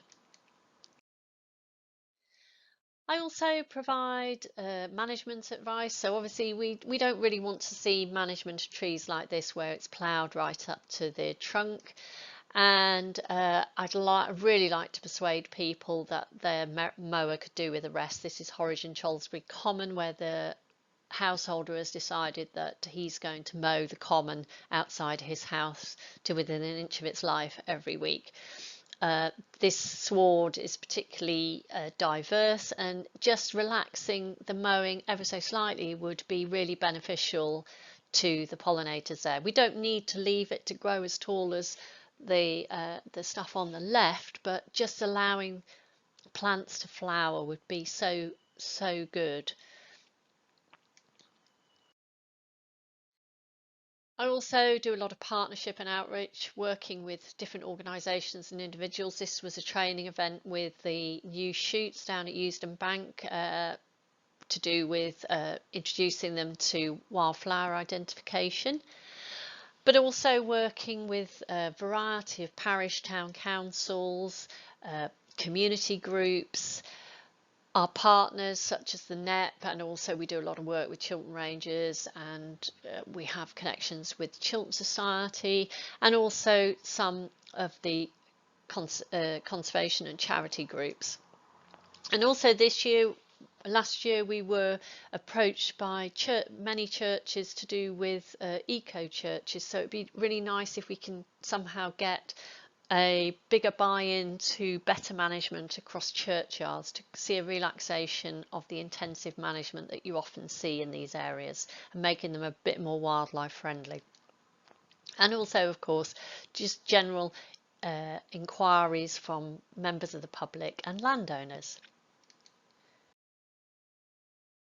Also go out and promote BMERC whenever I can, so I contribute to the newsletters and project leaflets about our different projects that we have, and encouraging groups to apply for our small grants and our partners grants. And we have quite a lot of equipment that you can borrow, and we've got a very good library, and also encouraging people to submit good records. I have to say these things are done with varying degrees of success. We often don't get as many takers for our grants as perhaps we would like. So if you've got a project that you think might benefit from a small input of money, do let us know, and if we can help, or if we can put you in touch with other people that can help, then that all well and good. And also contacting speakers for our Recorders Seminar, which can take quite a lot of our time. Usually through the year we do various bits of training. Sometimes it's formalised and other times it's a bit more ad hoc. Last year I did some road verge monitoring training with Cheshire Boys Parish Council, because they want to change their management and wanted to see whether they could detect changes in the species composition. I'm not sure whether that actually went ahead in terms of them being able to do any monitoring, because I think several people went down with COVID, but hopefully this year they will be able to do some monitoring, and also helping someone set up a grassland monitoring scheme up in the north of the county, and finally been introducing Matt to the dark art of local wildlife survey, and we'll be progressing on to how to select the best coffee shop and cake this year. We finally, after a 2-year hiatus, we managed to hold our selection panel, and we presented 12 sites. 5 were proposed as local wildlife site. For example, this lovely one on the left, which is down at Bradnam, quite a large site. It's just got so many interesting features. It's good for arable plants, it's good for invertebrates, species-rich grassland, diversity of habitat, birds, you name it, this site's got it. And also delisted 6 BNS.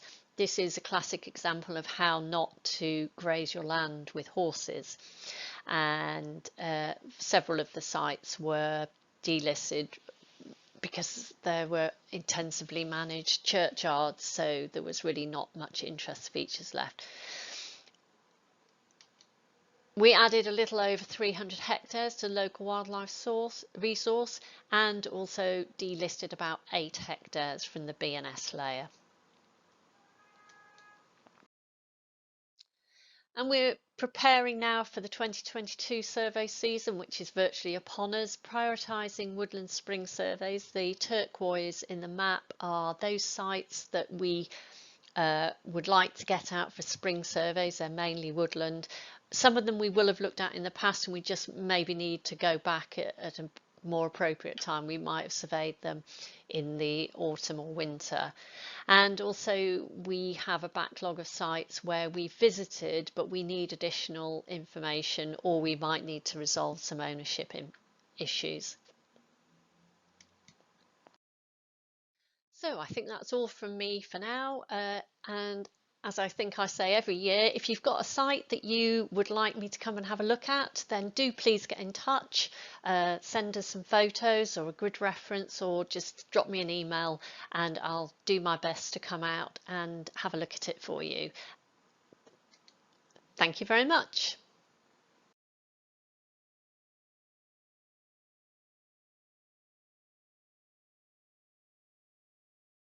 Good afternoon, my name's Matt Sharp. I'm going to give you a quick run through of what I've been up to in my first 6 months as a local wildlife site surveyor in the BMERC team. I've always been interested in wildlife. Birds are usually top of the list, but they're closely followed by anything else that happens to cross my path when I'm wandering about. I'm also quite keen on old trees, maps and nature restoration projects. I've worked as a ranger on several high-profile nature reserves, most recently for the City of London at Burnham Beeches and Stoke Common. This involved a lot of practical habitat management work to restore the wood pasture and heathland habitats. Looking after livestock was one of the main activities in summer months, as was helping to monitor the impacts of all of this management work on the vegetation, looking at both the species composition and its structure. I joined the BMERC team in the autumn, so I was able to do a few surveys straight away. I visited some brilliant grassland sites, which were already designated local wildlife sites. This gave me some time to learn how to be a local wildlife site surveyor and to practice my survey skills. Since then, I've been working behind the scenes, updating our mapping system and planning this year's surveys. I also helped to write up and prepare the reports for the site selection panel that was held at the beginning of March. As Fiona said, this year we are focusing on woodlands, and we aim to visit most sites in both spring and summer. This will hopefully give us a complete picture of the vegetation community and help us to assess the condition of the woodland. I will be trying a phone-based data collection app, which will link directly to our GIS mapping system. This will hopefully save us time and reduce paper. The orchard survey is back again this year. The team were making excellent progress in the north of the county, but it all had to be put on hold during the pandemic. This year we plan to expand the survey to the south. Orchards are valuable habitats, but they are not well represented on habitat maps, even though they are a BAP priority habitat. This lack of awareness makes them vulnerable, and many have already been lost. Traditional orchards are defined as sites where at least 5 mature fruit trees are present, with less than 20 metres between their crown edges. Ideally, these sites are managed in the traditional low-intensity way, either via grazing or mowing the grassland understory. The survey is made up of two parts. The first is a desk study, during which we compare historic maps with current satellite imagery, looking for any sites where orchards could potentially still be present. We then visit these sites to find out what remains of the orchard. We can then look to protect what we find, either by offering habitat management advice to the owners or through designations. If the site fits the traditional orchard description, we will add it to the BMERC priority habitats layer, which means that it will appear in planning data searches. The site could also be designated as a local wildlife site. Poor quality, degraded or abandoned sites are still valuable, and it is possible to apply for stewardship grants for habitat restoration and even recreation. Even if all that remains is a veteran fruit tree, this could still be protected by a tree preservation order, as this is still a valuable feature and a possible stepping stone for all sorts of wildlife. Here are the map views that we use for the survey. All three show the same area. Up the top is the side-by-side map view, which shows a pre-1914 historic map on the left, and on the right is an up-to-date satellite map. Down the bottom is the BMERC priority habitats layer, which we have confirmed by visiting these sites. If you know of any old orchards, or even one individual old fruit tree in your area, please do get in touch with me using the email address on the next slide.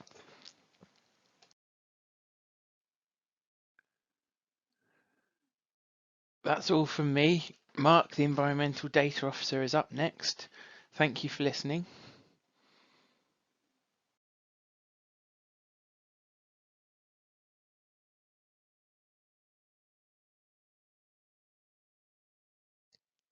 Good afternoon, I'm Mark Rodgers and I joined BMERC earlier this year in the role of Environmental Data Officer, responsible for managing our database. I'm looking forward to getting to know the recorder community over the coming months.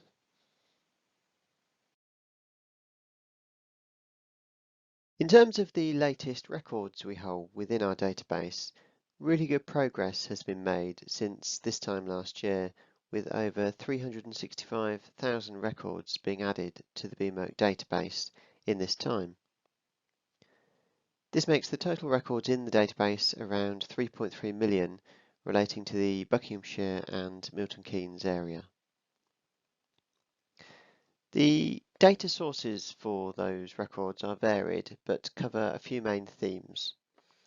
These include iRecord, often with information from volunteers and individuals, in addition to recording groups, county recorders, and conservation organisations. Specifically over the last year, we've been able to import data from the Bucks Bird Club for 2019 and 2020 records, the Butterfly Conservation records for 2019, and the Local Wildlife Trust records for 2020. We also have received some records directly and via best practice sharing from professional ecologists, which we've also been able to upload onto our database. Thank you to all the volunteers and groups involved in collecting and sharing records, which is of course fundamental to supporting our database content.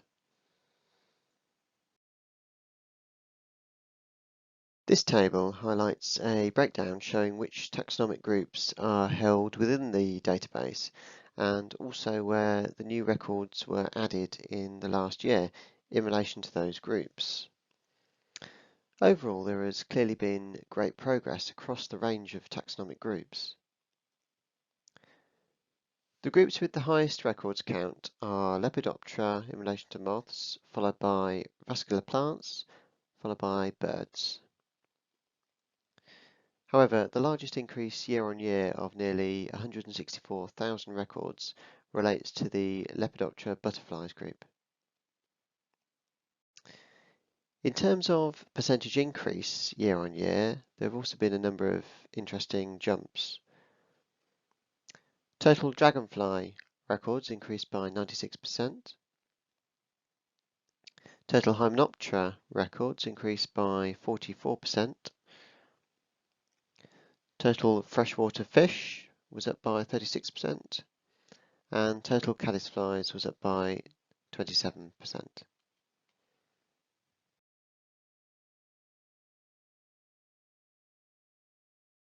One of the current growth areas in terms of sources of biological records continues to be via the iRecord tool. As most of you are probably aware, it's a national web-based tool which is becoming more and more popular, and the data is subject to expert verification. We started uploading iRecord data into our database last year, and as at February 2022, we now have over 200,000 verified iRecord records within the database. It looks like, based on the current level of recording, we are hoping there should be in excess of 100,000 records that could be added from this system year on year. The data does require some data cleansing and processing to upload it, but it has proved to be a worthwhile endeavour and clearly is adding further value to our database.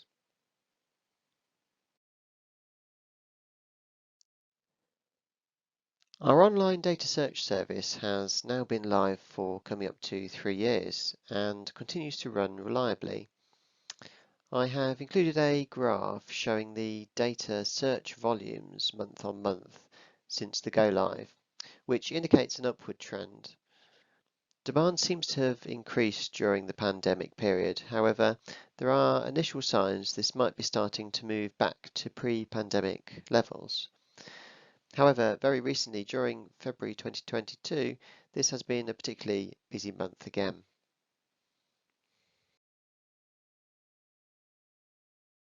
Clearly, we hold a wide range of biological records on our database, many of which are very recent and some of which are more historic and may not have been seen for some time. I've chosen heathland species to briefly run through as an example of the breadth of our habitats and biodiversity in Buckinghamshire and Milton Keynes. Firstly, for example, we have some juniper heath, which is very scarce in southern England and therefore an important feature within the county and the country. We also have all 3 species of gorse in Buckinghamshire, including the dwarf gorse, Ulix minor, the western gorse, Ulix gallii, and common gorse, Ulix europaeus. There are a growing number of emperor moth records as well from our heaths, including some very recent records in 2021. We also generally have some nice examples of wet heath in the county, and there have been some recent records of both the round-leaved sundew and bog asphodel as well. We have some diverse reptiles as well, including the slowworm, records of the adder, and the common lizard. Also, the green tiger beetle is a resident in a number of our heaths. So, in addition to those photos, some of the other sightings include a recent Dartford warbler venturing as far north as Rammermere Heath in the north of the county. Other recent records include common dodder on heather and woodcock on heath as well. It's probably worth mentioning as well that in addition to the South Bucks strongholds, there are quite a few smaller patches of Calluna vulgaris heather recorded across the county, including some records within the southeast side of the Milton Keynes area, plus some occasional sites growing on clay with flint formations over the chalk of the Chilterns.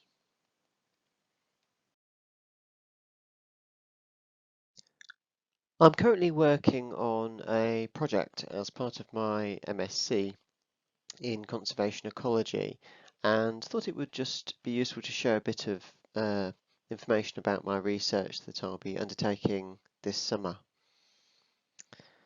The aim of the project is to identify the range of different pollinators and get some insights on the different species of heather and heath, and to review the relationships between the biodiversity of the ericaceous shrubs and their pollinators.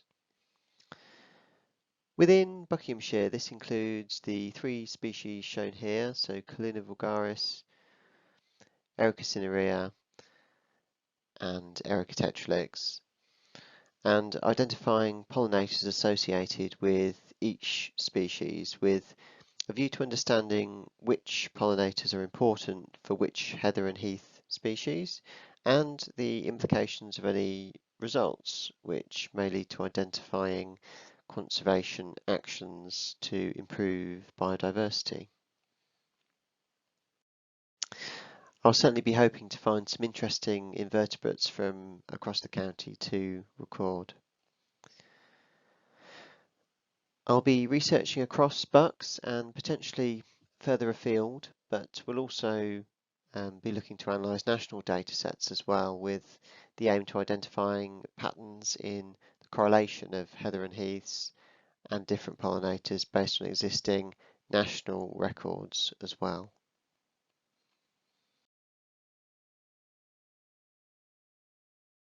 So thank you very much for listening today, and I hope that has been of interest. And most importantly, again, thank you very much for the records.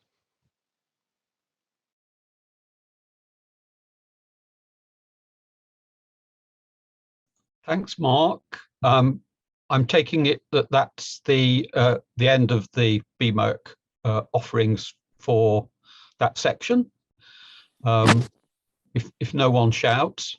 That's right. Okay, well, I'm going to fit in a surprise little addition to that, because it's not been mentioned, but let's see if we can get this up. Okay, so it hasn't really been mentioned that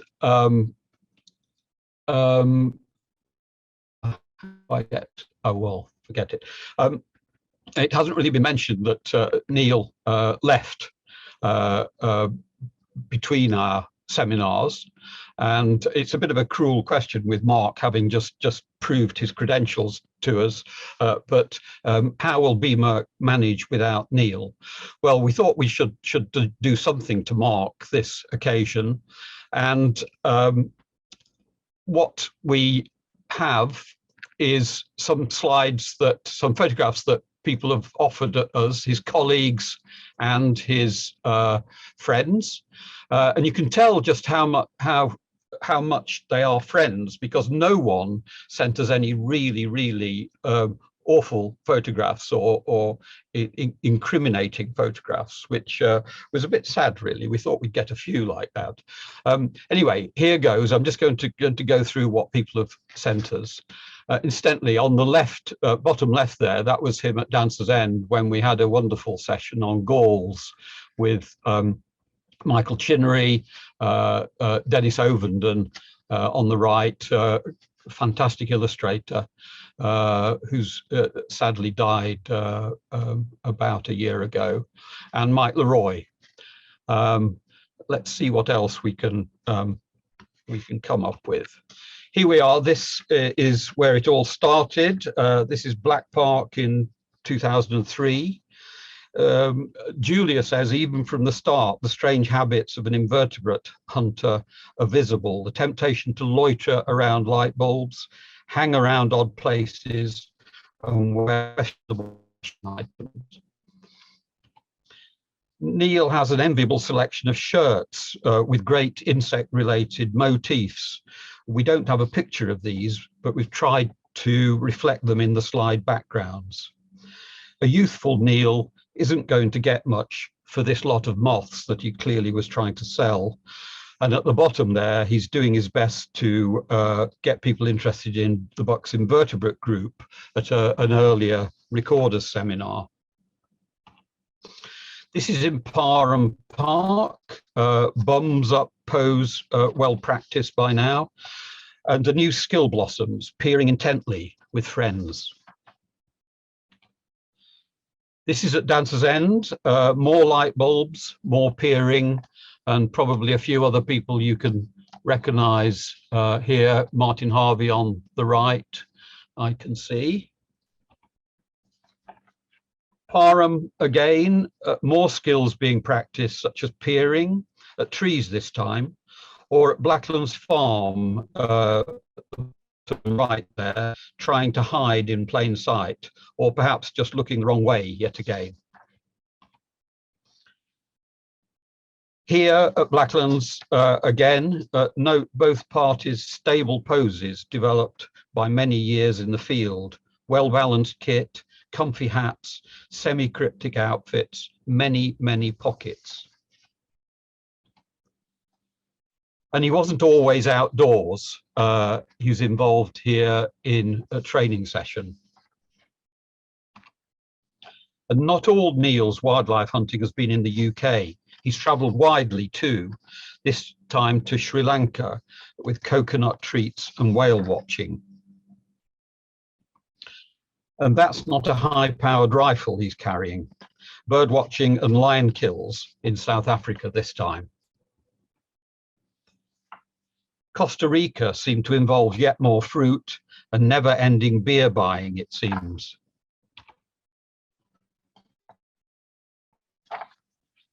This was Bhutan, and a notable breakfast fuel up for a monster walk to the Eagle's Nest Monastery for bird watching and great scenery. It was a 5-hour hike, apparently, to get there, along mountain trails, and then over 1,000 steps that led to the monastery itself. Everyone was exhausted, but what a view awaited them. The monastery was built in the 7th century and is over 10,000 feet altitude. Not everything is so exotic. Nearer home, Neil's happy to entertain members of the public. Here at a National Moth Night Bucks Invertebrate Group event at College Lake, which we're hoping to run again this coming year. And on home turf again, a natural in the field as well as a wildlife impersonator, it seems, entertaining the BMERC team at his leaving do with an impression of an eagle owl, perhaps. And so back to the beginning again, almost. We're so sorry, Neil, from the BMERC community, but as we've all been saying, that's going to give him loads and loads of extra time to do some actual recording and to get us all in the Bucks Invertebrate Group much more active and lots more field trips and things like that. So thank you, Neil. Right. We can now resume with the programme as printed. If I can stop sharing. And we're going to go on to some of our recorders now for the last little session. And first of all, I'm going to introduce, if I can find it, Martin Albertini is the first up to tell us what's been happening with moths over the time between the last seminar and this one. So if you're ready, Martin, could you share your slides with us? Good afternoon, everyone. Today I will quickly tell you about the 1 macro and 2 micro moths recorded as new to Buckinghamshire during 2021. Then finish with news of a project that has just come to fruition. I need to acknowledge a few people. This talk is only possible with the help of all the people who send their moth records in. All records, whether 1 or hundreds, are most welcome. I thank those listed here for their help towards this presentation.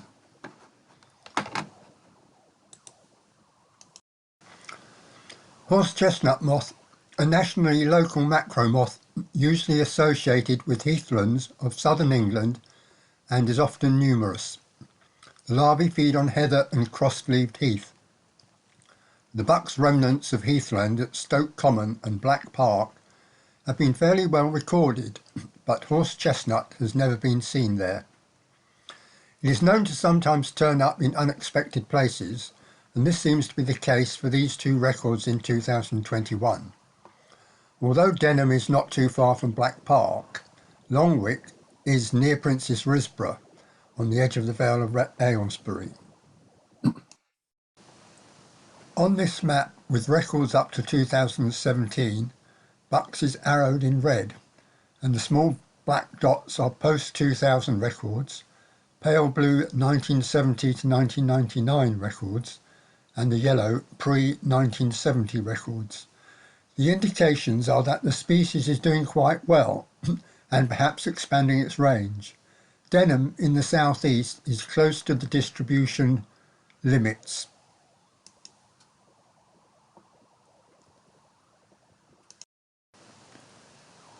The first of our new micromoths is Caloptilia onorotella, which was first recorded in the UK in 2016 in Kent, presumably as a migrant. It is now known to be established in southeast England. The larvae feed on Acer species, especially sycamore and field maple. The single Bucks record is arrowed and is on the edge of the distribution, which is very likely to expand significantly. There are other very similar looking species that might also make it to the UK from Europe and may pose identification difficulties, not helped by the fact that the two generations in a year may have different colour forms. Isophrictis striatella, a nationally scarce bee species, which is local in central, southern and eastern England and rare in the rest of England. The larvae feed in seed heads and stems of tansy and sneezewort.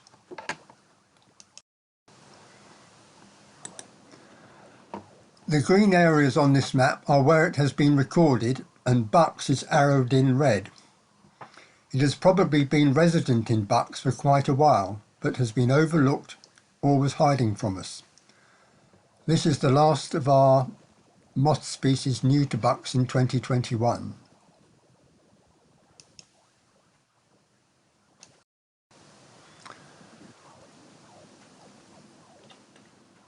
The following are thanked for their involvement in this project to develop an online moth distribution atlas for the 3 counties. The Upper Thames branch of Butterfly Conservation supplied the initial funding to set the site up. Your county recorders, the 3 Martins and Dave, have done a lot of work to get this up and running. Peter Hall for encouragement and help, Jim Wheeler who put the site together, and Les Evans Hill for supplying data from the National Moth Recording Scheme. Okay, so why develop this atlas?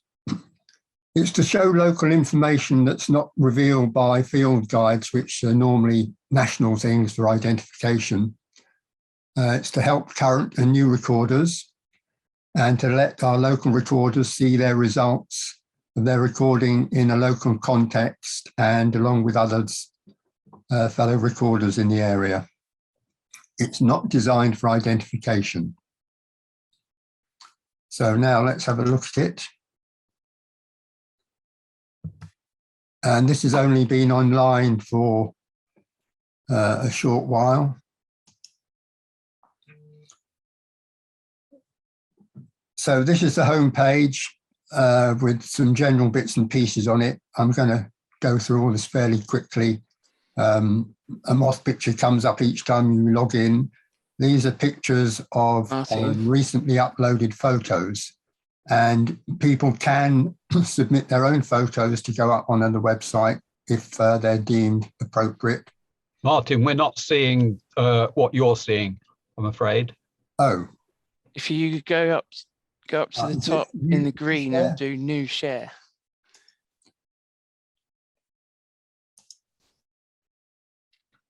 That's it. Okay. Well done, yeah. Great. I won't start again. Anyway, so as I say, this is the opening page, and it's got various bits and pieces on it, a notice board, and oh, what have we got here? BMERC Recorders Seminar. Well, I never. Some general statistics, Golden Cinnabar membership, which we'll come back to, some more stats here, and a calendar of events. Across the top here, you've got options that take you to other places. At the moment, we've only got macro moths, not micros. You can see a gallery of different groups, information on how to submit your records, bit of news, arrivals, which includes flying tonight, which is something that people find useful. So it shows the species most likely to be seen around that time. Information, again, there's useful stuff there. There are things to do with verification grades, which you'll see a bit later on, which are important. And then there's other things about conservation status, which is really an explanation of things. As you'll have heard earlier on, it's not that straightforward. Everybody's got their own system. But let's go into looking at an actual species and a moth. So here's a very common species. You have a picture. There are often more than one picture. If there's a similar species, there'll be other pictures here. This little box gives you information on its distribution and says something about if it's a less common species. Some general information on statistics, food plants, the conservation status, and the verification grade, which I'll just click on. So we've got 4 grades. Number 1 should be easy to identify, down to 4 where dissection is required, and 3 where you need to have a good photograph normally. All right, and then finally, this is a distribution map for the 3 counties, Oxford, Bucks and Berkshire. And then there's a distribution of phenology, adults and larvae in black, and then the numbers of records received per year from total number of species, individuals, total number of records and total number of sites. And just to mention the Golden Cinnabar membership, there are various things here where if you click on them, not that one, it tells you that there's more data available if you're a Golden Cinnabar member. And you have to pay a little bit to that, but you get more information. That all the money goes towards the annual running costs, which are quite important that we can get those covered. Okay, so please go and have a look and give any feedback. It's still work in progress, so any comments about errors or things that would be useful or things that are not useful would be much appreciated. Okay, thank you. That's fantastic. Thanks, Martin. Next up is Mike Wallen from Bucks Bird Club, who's going to tell us what's been happening on the bird front, which we haven't really been hearing very much about for quite a while. Over to you, Mike.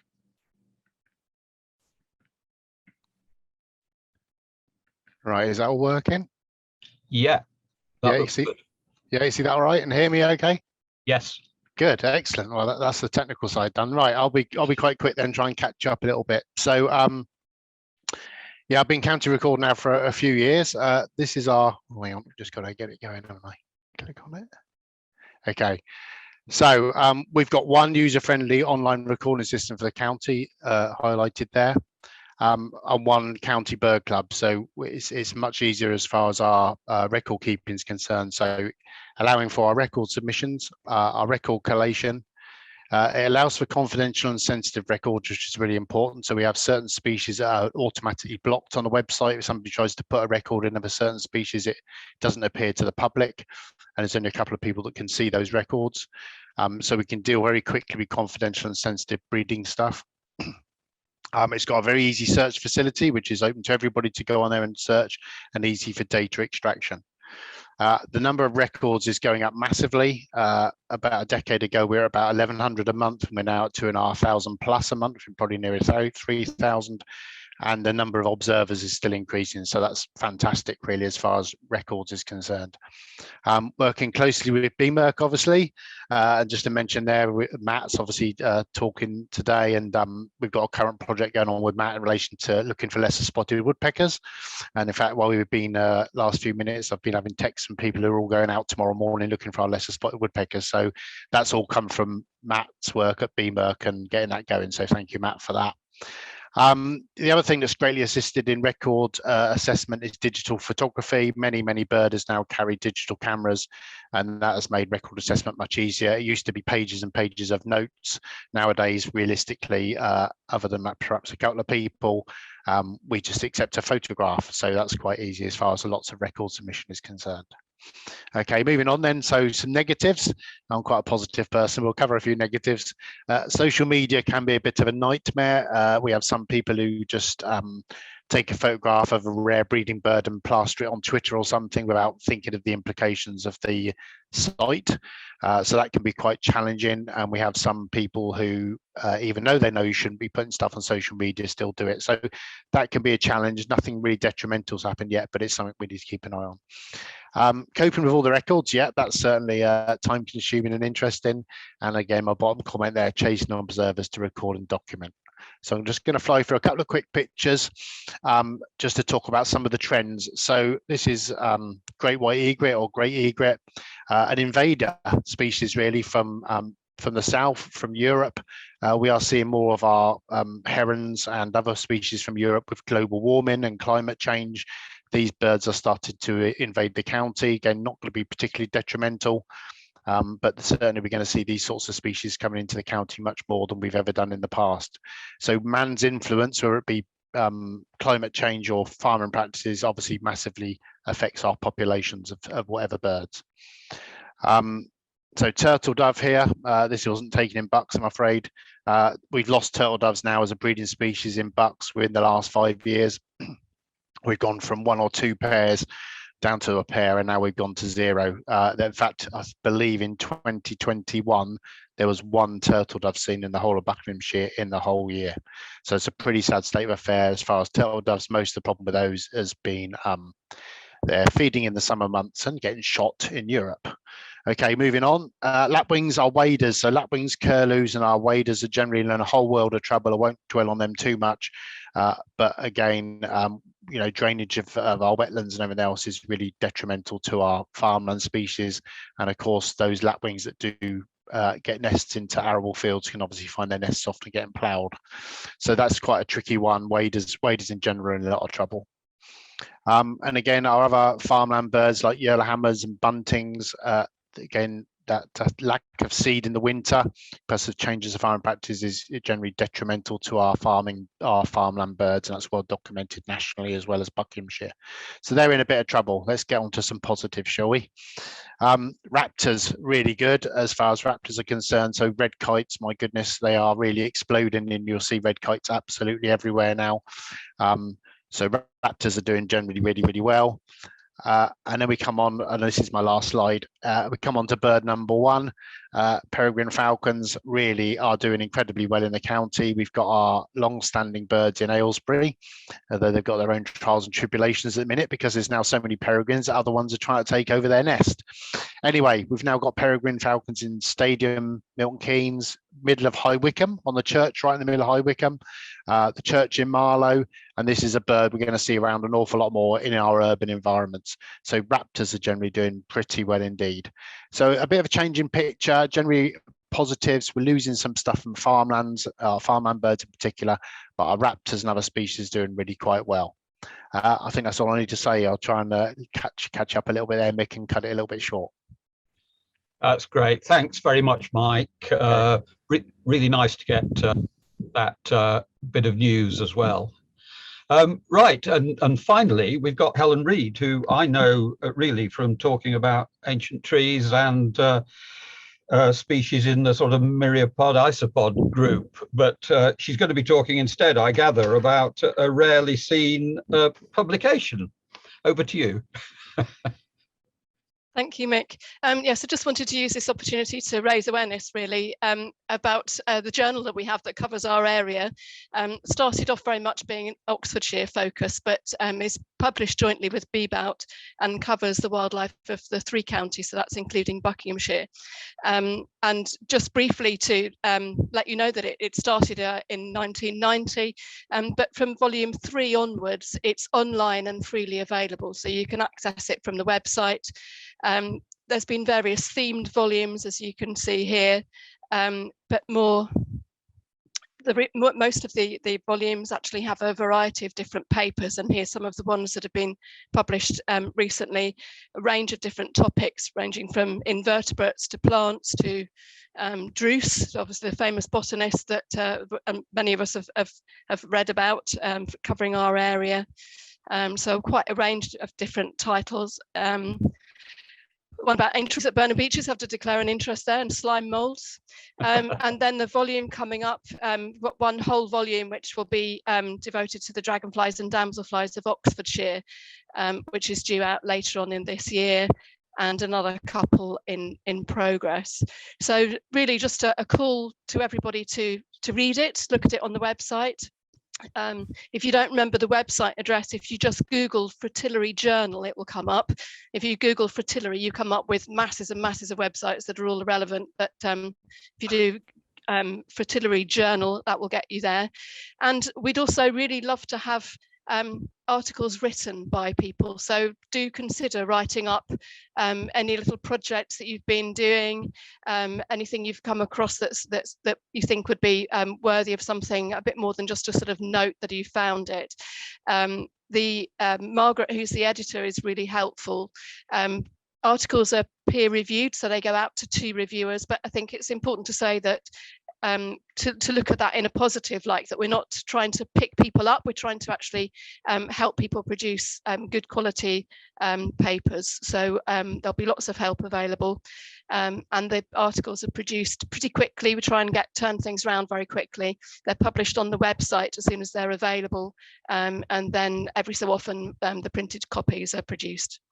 So do please look at it, read it, and consider writing for it. Thank you. That's fantastic. Thanks. That's a really useful reminder, because it certainly goes off my sort of normal viewing quite regularly, but I will catch up now. I do have a copy of the first 2, which shows how old I am. Anyway, thanks for that, Helen. Right, we've just about got to the end, but there's a few things to deal with. First of all, you've all been waiting for this, the results of the photo competition. And I can now announce, and I think we're going to have the photographs to show as I do it. I'm not sure if we can synchronize all that, but in 3rd place, first of all, was Paul Lund with butterfly egg hatching with springtail. And Paul's photograph was taken in a garden in Milton Keynes. So you don't have to go anywhere exotic. And then we have a tie for 1st place between Rachel Matham, who did this photograph called Newly Emerged, that one. And that was taken at College Lake. And then finally, Sue Taylor for her photograph reflecting on the balance between the man-made and the natural. And these robber flies, which I'm sure you all recognized, were taken at Dad's End. So I'm so proud of that as well. So congratulations to the 3 of you. I don't know what that entails in terms of the 1st place tie. I don't think we're going to do anything to separate the 2 of you. I've got no envelopes to open, and no one's come up and slapped me whilst doing this. So I think that's it for the. We will send the winners the vouchers for the first and second place. So they will be contacted by us. Thank you. Okay, that's great. So something will be in the post to you, not a large metal object, but some vouchers. Okay, we've more or less come to the end now. I'm always supposed to do some closing remarks, but I always find it difficult to do that. And it's been particularly difficult today. I think it's been such a rich offering today, particularly rich in terms of maps and mapping systems. But what do you expect with the topic that was chosen? Well, have we been successful at connecting the dots? Well, I think we've connected recorders with recording systems. We've connected mapping representations of different types with recorders and priority activity. You know, what should we be focusing on? And land managers, you know, where should they be conserving? And we've certainly looked at how mapping connects with planning strategy. If only we had a bit more influence over some of that. And we certainly connected recorders with our larger Bucks recording community. Hopefully, although you haven't had a chance to talk to each other today, the chat has been quite lively, and we hope that next time we will be able to get together once again, which of course will involve a free lunch, you know, but that hasn't stopped people coming today. What was interesting, I think, was it ended up being quite a sort of technical set of presentations today, but it was nice that we got also something on the more personal aspect of nature engagement from Kazia, and how that might connect with recording. And we did get a little bit also on how younger people might be connected with and drawn into all this sort of activity that we're also keen on. I think it needs more on that, and perhaps next time we'll focus a little bit more on the personal experience, opportunities for engaging, getting training, and monitoring for people coming into recording. Chairs, chalk and cherries, I always get that the wrong way around, but anyway, has shown that recording activity can be increased to some extent with young people involved, but with really quite considerable investment. We've got to continue that investment ourselves as volunteers and volunteer organisations. So perhaps that's one of the things we look at next time. So thank you everybody for making today successful. All the presenters, of course, the BMERC team, which is Claudia, Julia, Fiona, Mark, Matt. Mark and Matt, welcome, because you've joined us newly this time round, and Rhiannon, who's not very well and has stayed behind the scenes today. Thank you all for your contributions. Do subscribe to the newsletter. I can't go on more about this. Keep in touch with everything that's going on. Add to the information that's being put out in the newsletter. It is really, really valuable. And at the end of the programme, you can see details of how to do that. So what next? Well, a summary of the Q&A content from today will be circulated to everybody. You'll also be getting a questionnaire for feedback, as we always do, and that will be coming to you shortly. And BMERC want to refresh the email list, so they'll be checking that people want to stay on the email list, and also, you know, please pass on information to other people. Everyone who's interested in nature and does any level of recording should be on the BMERC list. And then there'll be a circular coming to you requesting your interest in training opportunities and volunteering interests, like getting involved with the Noble Chafer work or Orchards work and so on. So you can expect quite a bit of follow-up from today. Apart from that, we just need to thank Buckinghamshire Council, the Bucks NEP, and Milton Keynes Council for supporting all this work that you've heard about today. And thank you especially to Claudia for coordinating it all behind the scenes and doing an awful lot of worrying and panicking on the behalf of all the rest of us. So thank you. I've thoroughly enjoyed it. I'm sure everyone else has. And I normally say have a safe journey home, but don't need to. Thank you, everybody. Thank you, Mick, for your presence as well, for chairing again this year. It's been a really good day, and thank you, everyone. Good. Bye, everyone.